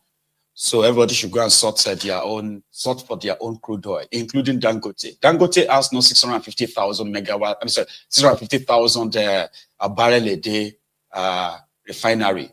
This is another lie that somehow it's been repeated severally. Dangote refinery's capacity, when it is completed, is 650,000 barrel of crude oil daily when it is completed. Presently, Dangote's refinery is just about 45 to 47% completed. It's operating at the half capacity right now, where Dangote's refinery is currently producing just 280,000 barrels of crude oil every day.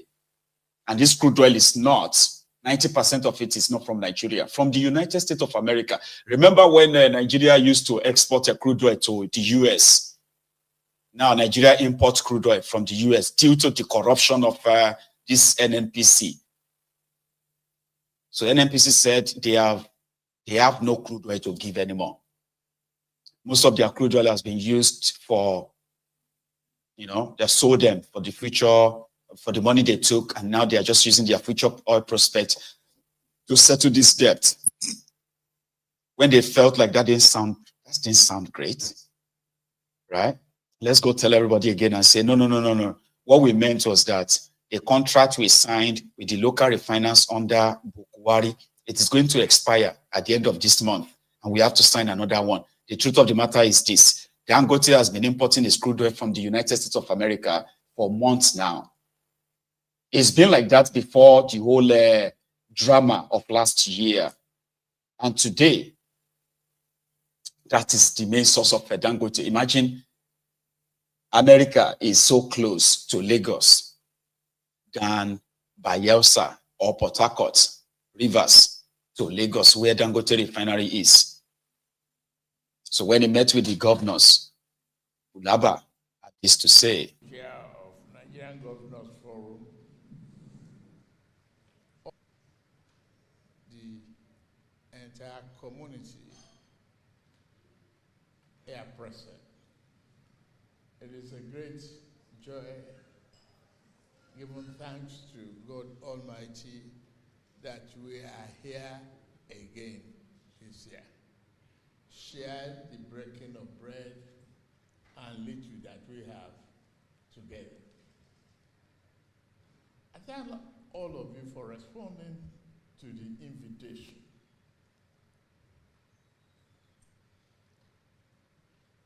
Not that you don't have enough responsibility, enough to share. I watch the news regularly. I could see what is happening, observe what is happening in Koolu, what is happening in Abia, what is happening. And I try to find time to glance through the newspapers. I was just telling Abia that I read that is still in his private residence. And the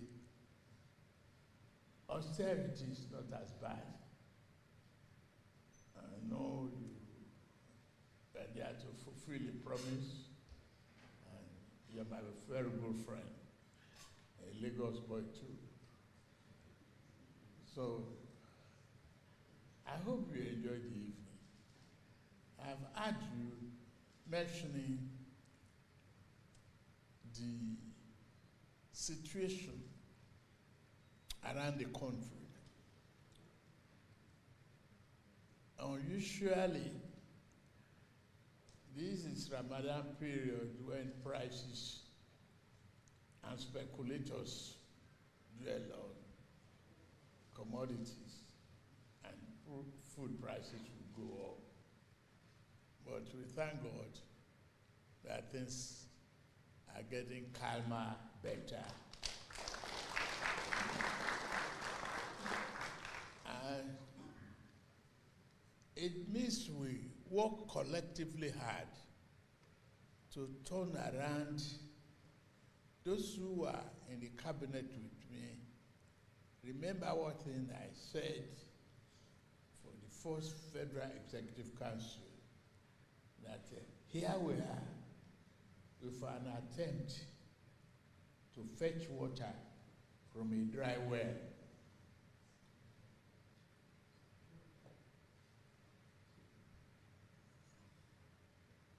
We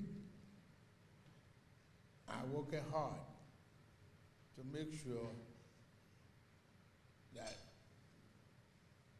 you have water to drink.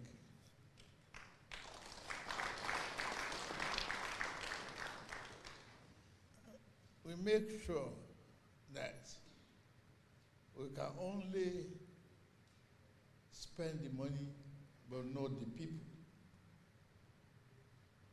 And you at the subnational level too, you are doing all you can to spend the money and not the people. I thank all of you as governors. The history, we just be there for you to rehearse and remember. Look upon yourself as a great navigator that will bring this country back to its promising self. It's a great nation. Standing before you is a great honor as the President of the Federal Republic of Nigeria. Nuisance lele. I mean, there's something right about thiefnubu. I don't know if you have noticed that, okay? But I have. Thiefnubu loves to remind himself that he is the presidiot of Nigeria. You get that now? Like, you know, something you did not qualify for to start with. But somehow you schemed and you have been able to corner it for yourself. Like those who wanted it and yourself, you've seen all of them as you are all the same. We wanted the same thing. You are not better than me. And look at me today. I am actually president. Oh. Hey? This country, it can only be this kind of a country. Oh. Can you believe it? Hey? I was a governor. Yeah, there were people who tried to expose me, but the Nigeria system protected me. I'm supposed to be in jail. People should have forgotten about me long time ago. But Lomo, look at me. Hey, I am the president. So every time he speaks, he always loves to remind himself, say, as you know, even me here is a privilege that I am a president of the Federal Republic of Nigeria. Instead of to say, you know, I am the president today. But he always wants to know, I'm not the Ministry President Association, no. Ministry SUG president, oh. President in Nigeria, me, drug dealer, drug baron, certificate forger, person who graduated from school before the school even gets built at all, is graduated. Other drug dealers, my colleagues, they went to jail in America. But my luck was so good that I was in Nigeria at the time that all I had to do is just to forfeit $460,000. And that's it. I am the hey Oloma. Hey, he can only be in this kind of a country. So he loves to remind himself. And everything is getting better as well. Where's that my plan? No.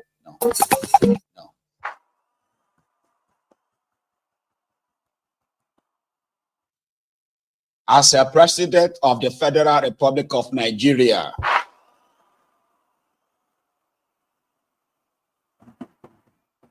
thank you.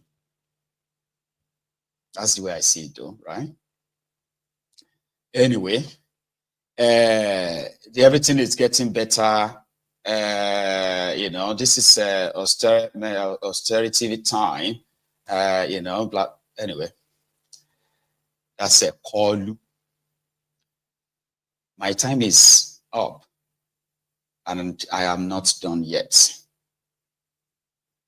And I know that at the moment I move extra time above our call time, definitely I'm going to have to give that extra time to those of us who are going to call in.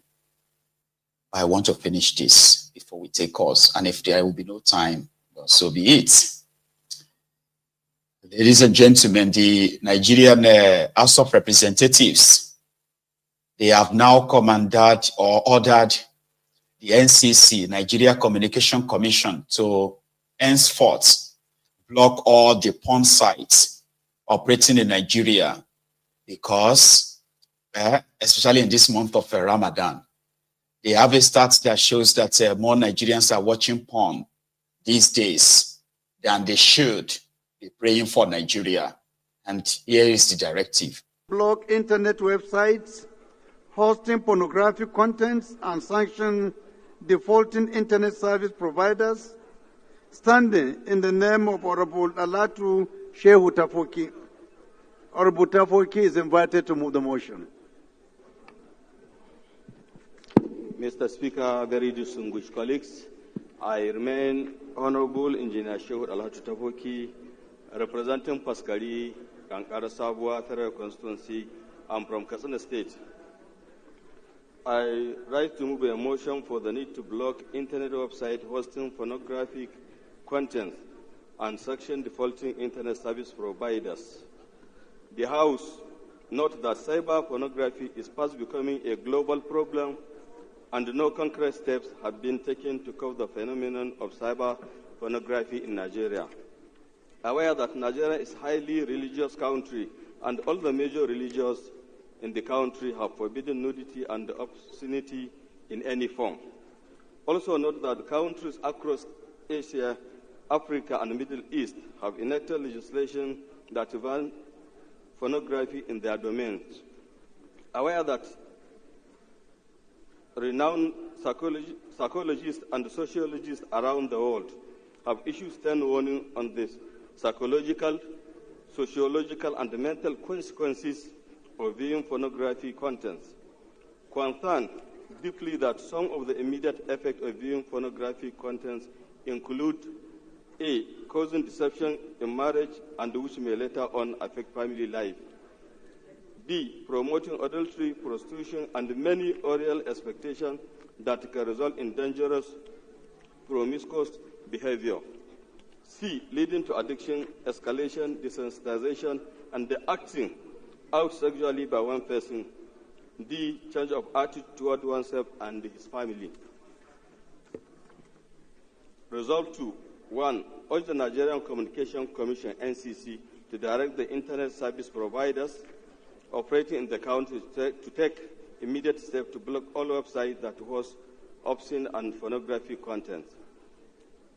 2. Also urge the Nigerian Communication Commission to apply the full rigors of the Nigerian Communication Act and National Information Technology Development Act NIDA against the defaulting internet service providers.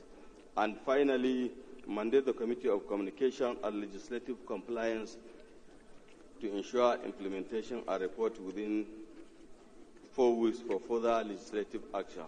Mr. Speaker, I so move. Honorable Dr. Gali. Right Honorable Speaker, honorable colleagues, my name is Dr. Gali Mustafa Tijani. I represent Alabasu Gajing Federal Constituency. Mr. Speaker, I rise to second the motion as moved by my colleague. I so second. Those in support of this motion should say aye. Those against should say nay. Amendments. Amendment, Mr. Speaker. I will put the question again. Those in support of this motion should say aye. Aye. Those against should say nay. The ayes have it. This motion is referred to the Committees on Communication and Information for further legislative action. The 8th. Because Wala Mashele last, there is actually a song, a very popular song in Nigeria called Josopi. Josopi, Josopi. That is a sopi, which is, to wank. So I don't think majority of Nigerians will agree with that, that something should be done about their porn sites. upon is dangerous too, okay? Addiction to everything is dangerous, by the way. So on the side, the National Assembly of Nigeria, House of Representatives, takes it upon themselves to try and save this generation. What if this generation doesn't want to be saved? What if they don't want to be saved? I'm just asking for the people. Because there was this incident that happened in Benin. We are talking about hardship. Since Tinubu promised minimum wage, they haven't paid shishi. 70,000 minimum wage. They haven't paid any shishi up to this date. People are complaining, people are suffering, there is no money, there is this, you know that, in that contraption, as part of their daily struggle. So the same Nigeria, in that same space, where minimum wage is still 30,000 naira. Do you know that? Yeah, your minimum wage is still 30,000 naira. It is not 70,000, it is not 80,000. These are just promissory notes given to workers in that contraption. Your minimum wage is still 30,000 naira today. Do you know that? So imagine somebody who collected their own salary only for them to go and carry Olosho, 40,000 naira. Or it is only in that Nigeria that you get to see people paying for sex installmentally. You won't believe it. It won't really have mattered if this one didn't happen. Watch this from Benin. Well, thank you for standing. Waiting. Thank you very much. What happened, boss? I think I started with this thing. We shall stand with that. Long time ago. Long time ago. Yes, when we preach together. No, preach together.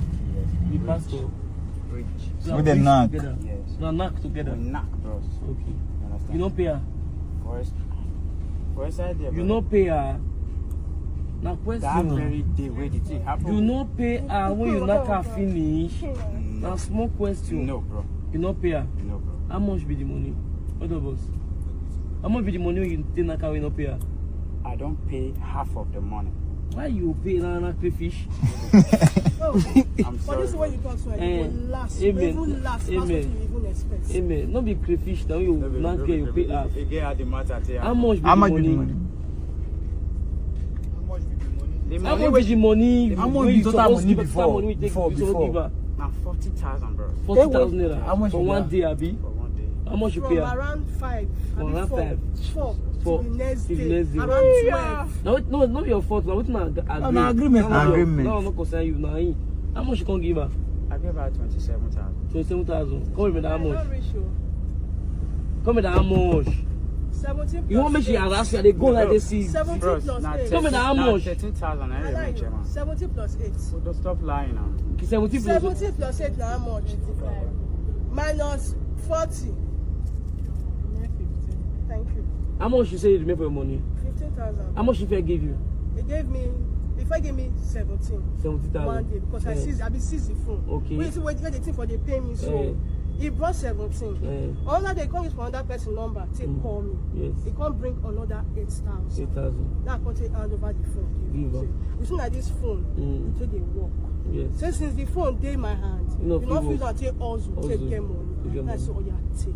Can you don't give 17 and 8,000? And 2 different days take you the money. 2 different days. Now how much can be the balance with the men? Immediately I give her that phone and I take now I not to see him. Disappear for a month. Today when you go, you bring that go for me. How much for the men now? Remain 15. How much do you have for you? How much do you to give her now, boss? Chairman, I'm not got any money. Okay, wait, boss. Wait. Nobody they throw away money. They get me so. You want carry get 40,000, supposed get money. They get this thing so. This thing so. Waiting be say you go call make people when they sleep come out, come they say waiting they happen. How you carry get? You be boy now be boy. You carry get, you not the get finish. You not get money to pay her. That's what you want to live the life. That's what you want to live. It don't make sense now, boss. Like you say you pay half. They get me so, boss. How you will pay half? You fake class you pay half. You want to pay instrumentally. They pay instrumentally. Answer me now. You want if you say if you not careful, you want to pay instrumentally. They pay that for okay, then I say okay after you not careful you pay. After you not careful you body special with her money. You know make sense that if she call you now you can't call her bad person. But every way they do that, you come like you the way they be like that you will right. It don't make sense. I hear we dey try to say you don't do that money. I hear we talk say you don't do that money. Come say I ask you question. How much be the money? 15K. If I can't help you pay 15K for waiting and not fuck, it makes sense.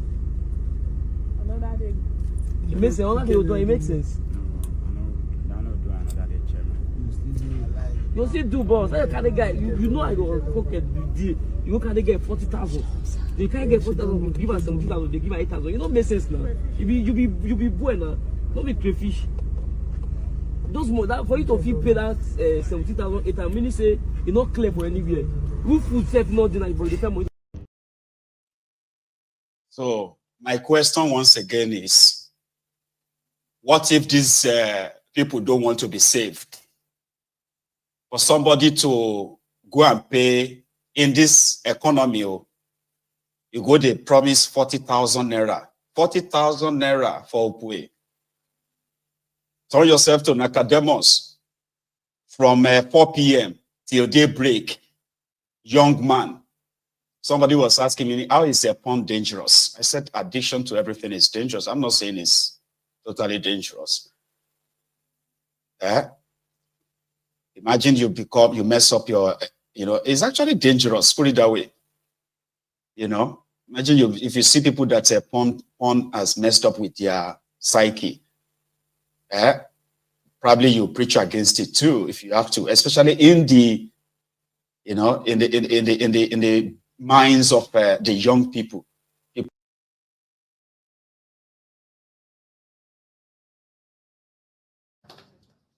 I don't want to sit here and reveal all my strategy. I am the first speaker among the three of us running. So they will spy on me. So you will have a limited answer here today. Another day you can bring me back. But that's part of what I want to say. For Kwekus, different names where people they give Toto and Nakin and all that. People are jobless, people are like wasting away. The only way you can possibly recoup the lost time or just kind of while away time is to go and knock about 40B. 40B is too much now. Here you get for somebody like yourself that you want to start, young people, you want to start, what do you call it? You want to pay in installmentally, like pay in installments for sex. Here you get me now. So Mokunasha, take her easy. Cut your coat according to your cloth, not even your size anymore. So the soapy way you nappy, they do your soapy somewhere. That is the one they want to shut down now to try to save you. So again, like I said, what if this generation of young people don't want to really be saved? Like not in that manner, But it's up to you. Ladies and gentlemen, the next one I'm about to share with us is a video, record of the arrest of, I'm going to use suspected Fulani terrorists terrorizing the people of Ungo Okpala Aba Road in Abia State, I believe.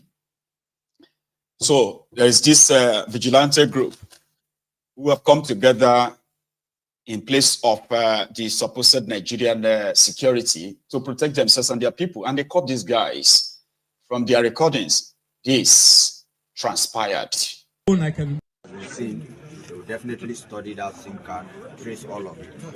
So, as a community, we urge you to please continue in this life. It is good, and we appreciate it.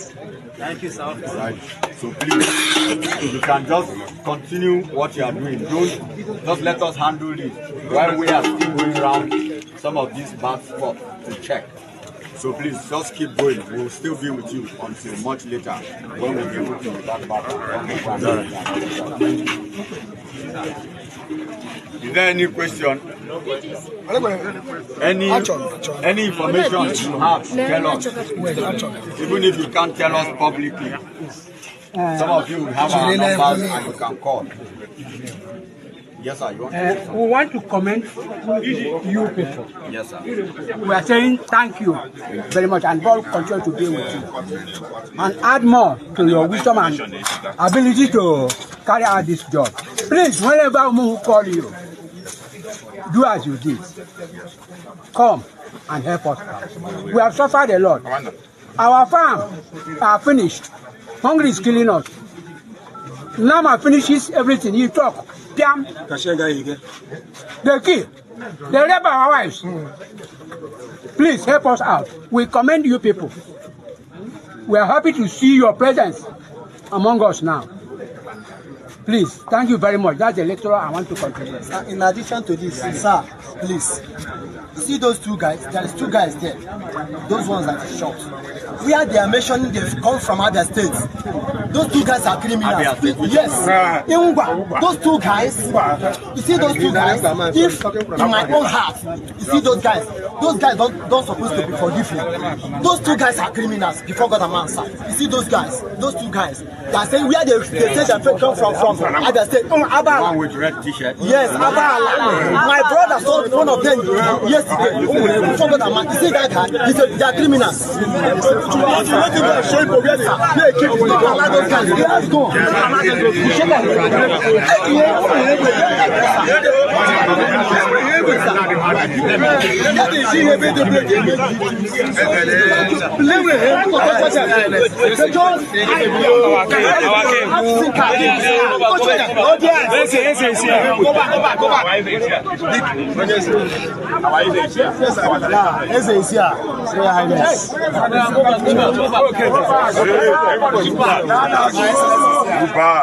My Excellency is here.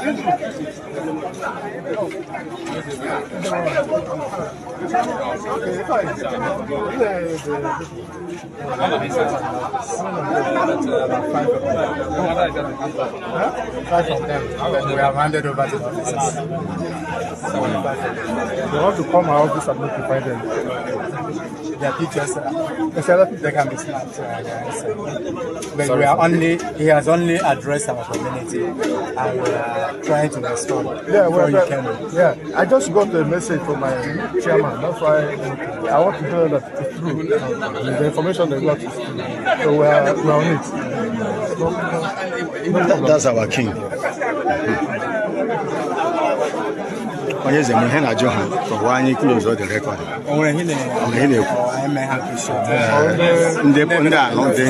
Yes, we will appreciate it. Okay, you talk to them now. Talk to them more. He wants to monitor. First and foremost, we have to thank you very much. We appreciate your effort. And this is what we are expecting for Nigeria to be free and fine. Now, the moment you got this information, you have quick response, matters. So, and we have achieved a great success. So, on behalf of the community, I say thank you and your team for the work well done. We are grateful, and we pray you continue to do like this. Because what is happening, the communities are not safe. So we want to make them safe through you. So we appreciate your effort. I say thank you very much. Pull on heart. Let us see them. Let's take those guys. And when I tell them, you should tie them out.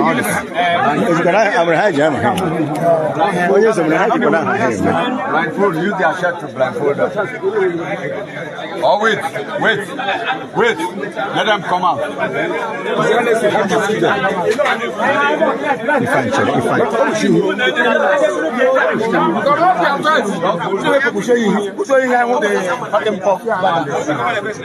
You use this one, you can see. Just hold them very well.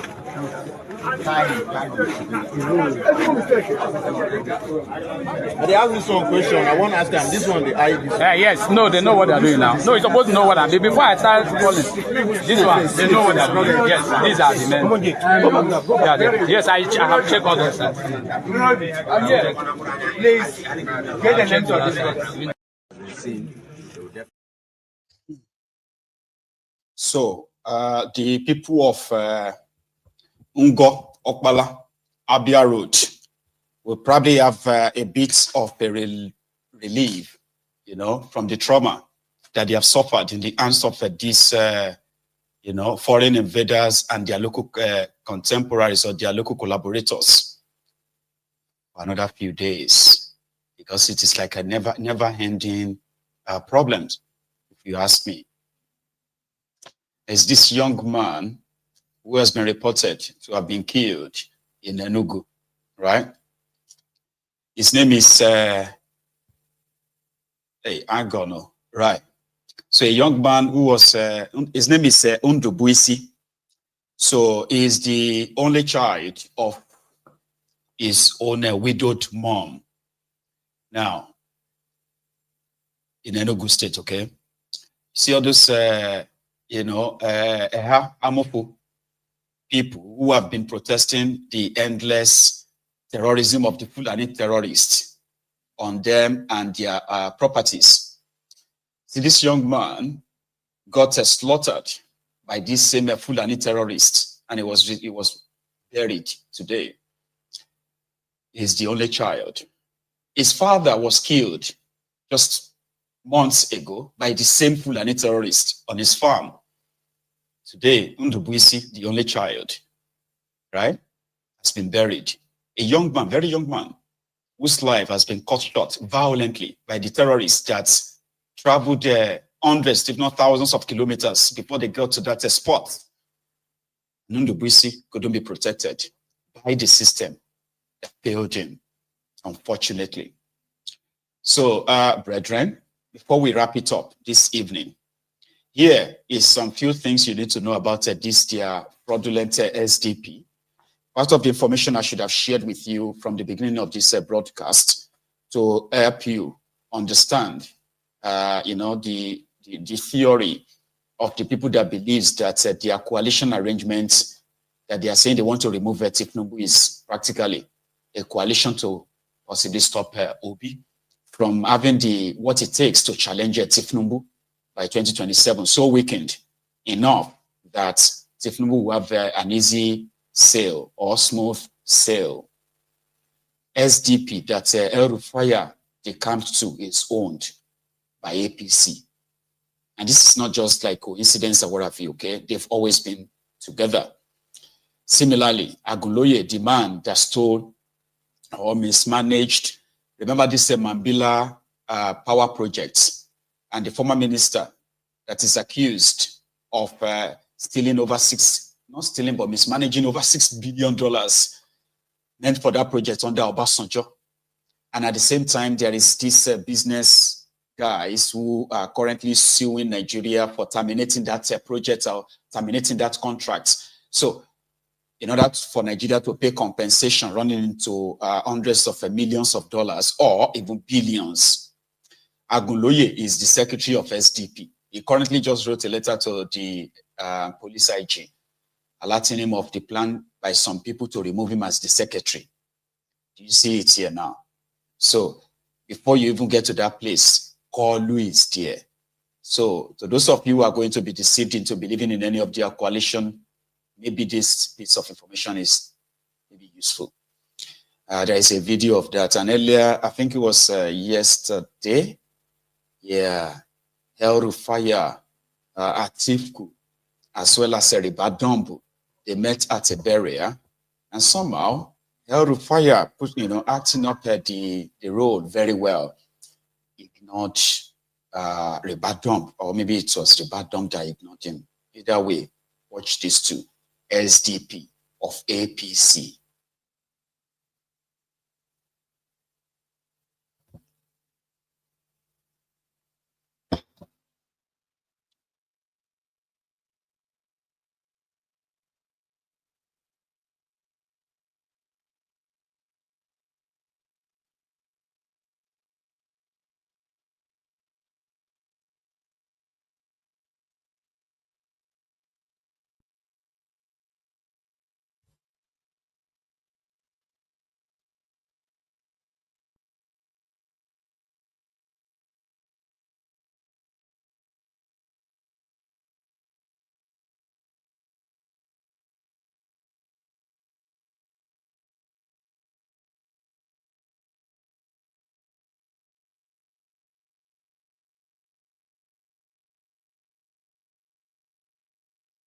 Sorry, I had to take. Excuse me. I had to take the audio off because there's an overlay of music or something like a musical overlay. So I don't have the copyright for that, so I had to take it out. Indeed, just don't die in their war. Okay. What's this guy's name?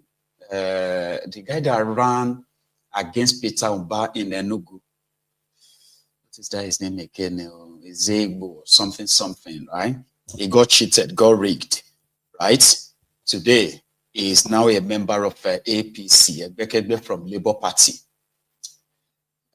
He has been cleared to contest the primary election of, no, not Peter, but I think this one is Anambra, rather. Anambra, no, that's not Enugu. That's Enugu. Anyway, here is this guy who was once, Peter Obi's disciple, right? So since things didn't go as planned, he has now crossed to APC. Ebekebe got a clearance to run for office, and the Obidients that popped him up, indeed, right? They are now batching him so seriously. He posted the picture on the right, on the left, where he took his certificate of clearance to contest primary elections in his APC. He took it straight to Shade, thiefnubu's daughter, the Yaloja general of your contraption, all right? The first daughter of the Federal Republic of Nigeria. And this is such a downgrade, according to people who have been his pal. What the heck? Why would you do that? Valentine, his name is Ozigbo, Valentine. And I think he's in Anambra. Here you get.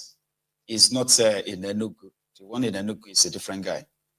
Well, look at this guy. This guy was supposed to be like one of Peter Obi's, Anyway, long story short, is appreciating the Yaloja, a former Transcorp manager, somebody who is considered an accomplished individual, has resorted into the usual APC, a mockery of progressivism or something.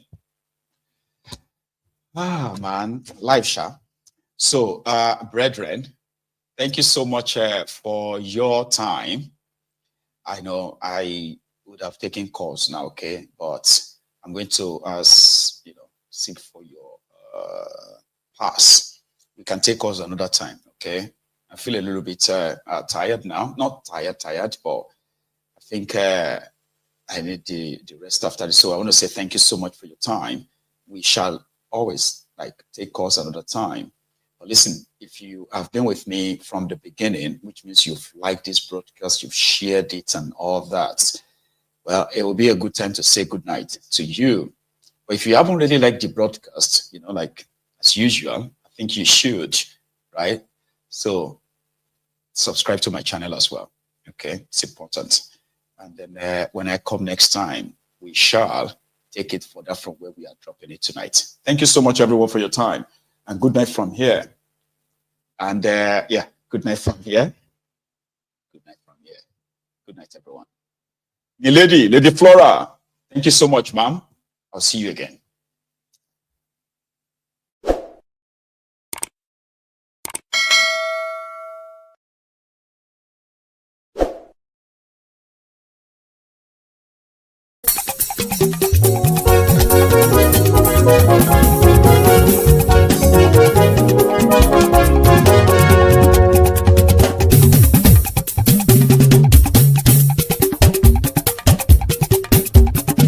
Mayegun làwa mọ̀ làmọ̀ tó dòdòdò. Mayegun dayari Mayegun number one. Mayegun làwa mọ̀ làmọ̀ tó dòdòdò. Mayegun dayari Mayegun number one. Mayegun ti dé o ọ̀rẹ́ ara ìlú. Mayegun dayari Mayegun number one. Lórí Facebook, lórí YouTube. Mayegun dayari Mayegun number one.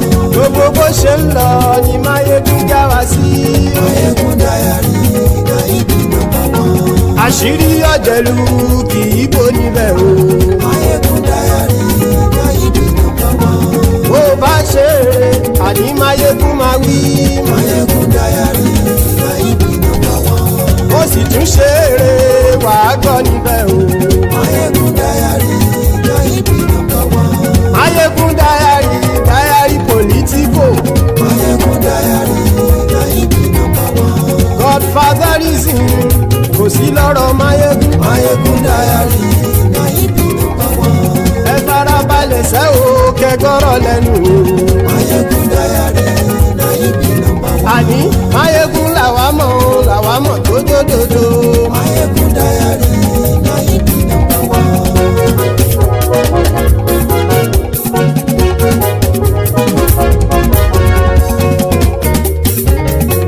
Àní ẹ̀sùn rákì. Máyégún ti dé. Máyégún ti dé. Ọ̀jẹ̀lú ẹ̀sùn rákì. Máyégún ti dé. Àní ẹ̀sùn rákì. Máyégún ti dé. Lórí Facebook. Máyégún ti dé. Àní ẹ̀sùn rákì. Máyégún ti dé. Lórí YouTube. Máyégún ti dé. Àní ẹ̀sùn rákì. Máyégún ti dé. Bọ́ bàbá gbé wúrẹ́. Máyégún máa wí. Àní ẹ̀sùn rákì. Máyégún ti dé. Ijó ìgbádìyẹ. Máyégún máa wí. Àní ẹ̀sùn rákì. Máyégún ti dé. Presido bá rúfin o. Máyégún máa wí. Àní ẹ̀sùn rákì. Máyégún ti dé. Kí gómìnà kówó jẹ. Máyégún máa wí. Àní ẹ̀sùn rákì. Máyégún ti dé. Ọlọ́pàá ti ń darí bá. Máyégún máa wí. Àní ẹ̀sùn rákì. Máyégún ti dé. Aṣòfin tí ń rúfin o. Máyégún máa wí. Àní ẹ̀sùn rákì. Máyégún ti dé. Òpùrọ́ olóṣèlú. Máyégún máa wí. Àní ẹ̀sùn rákì. Máyégún ti dé. Ọ̀jẹ̀lú ẹ̀sùn rákì. Máyégún ti dé. Àní ẹ̀sùn rákì. Máyégún ti dé.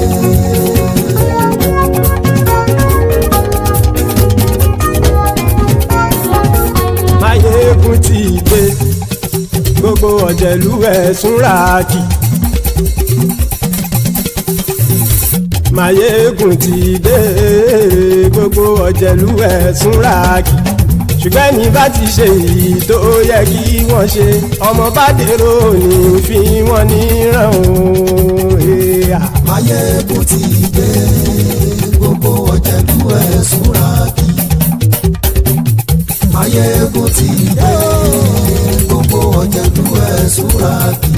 Ṣùgbọ́n ní bá ti ṣe èyí tó yẹ kí wọ́n ṣe, ọmọ bá dèrò ní fi wọ́n níran. Wọ́n fowó bẹ́ẹ̀ o. Máyégún ó sọ pé wọ́n ò bẹ́ẹ̀. Wọ́n fowó bẹ́ẹ̀. Máyégún ó sọ pé wọ́n ò bẹ́ẹ̀. Oníkanṣá ti ṣe èyí tó yẹ kí wọ́n ṣe fáwọn ará ìlú tó gbé wọn débẹ̀ o. Ayé. Máyégún ti dé. Gbogbo ọ̀jẹ̀lú ẹ̀sùn rákì. Máyégún ti dé. Gbogbo ọ̀jẹ̀lú ẹ̀sùn rákì. Ṣùgbọ́n ní bá ti ṣe yìí tó yẹ kí wọ́n ṣe, ọmọ bá dẹ́rọ̀ òní fi wọ́n níran. Ha! Kì máa yí ṣeré, ọ̀rọ̀ yìí kì í ṣẹ̀fẹ̀. Kì máa yí ṣeré, ọ̀rọ̀ yìí kì í ṣẹ̀fẹ̀. Ẹni bá ti lè lẹ́bọ̀ lẹ́rù o, ọmọ bá dèrò kàṣà ìtú wọn síta. Máyégún ti dé. Gbogbo ọ̀jẹ̀lú ẹ̀sùn rákì. Máyégún ti dé. Gbogbo ọ̀jẹ̀lú ẹ̀sùn rákì.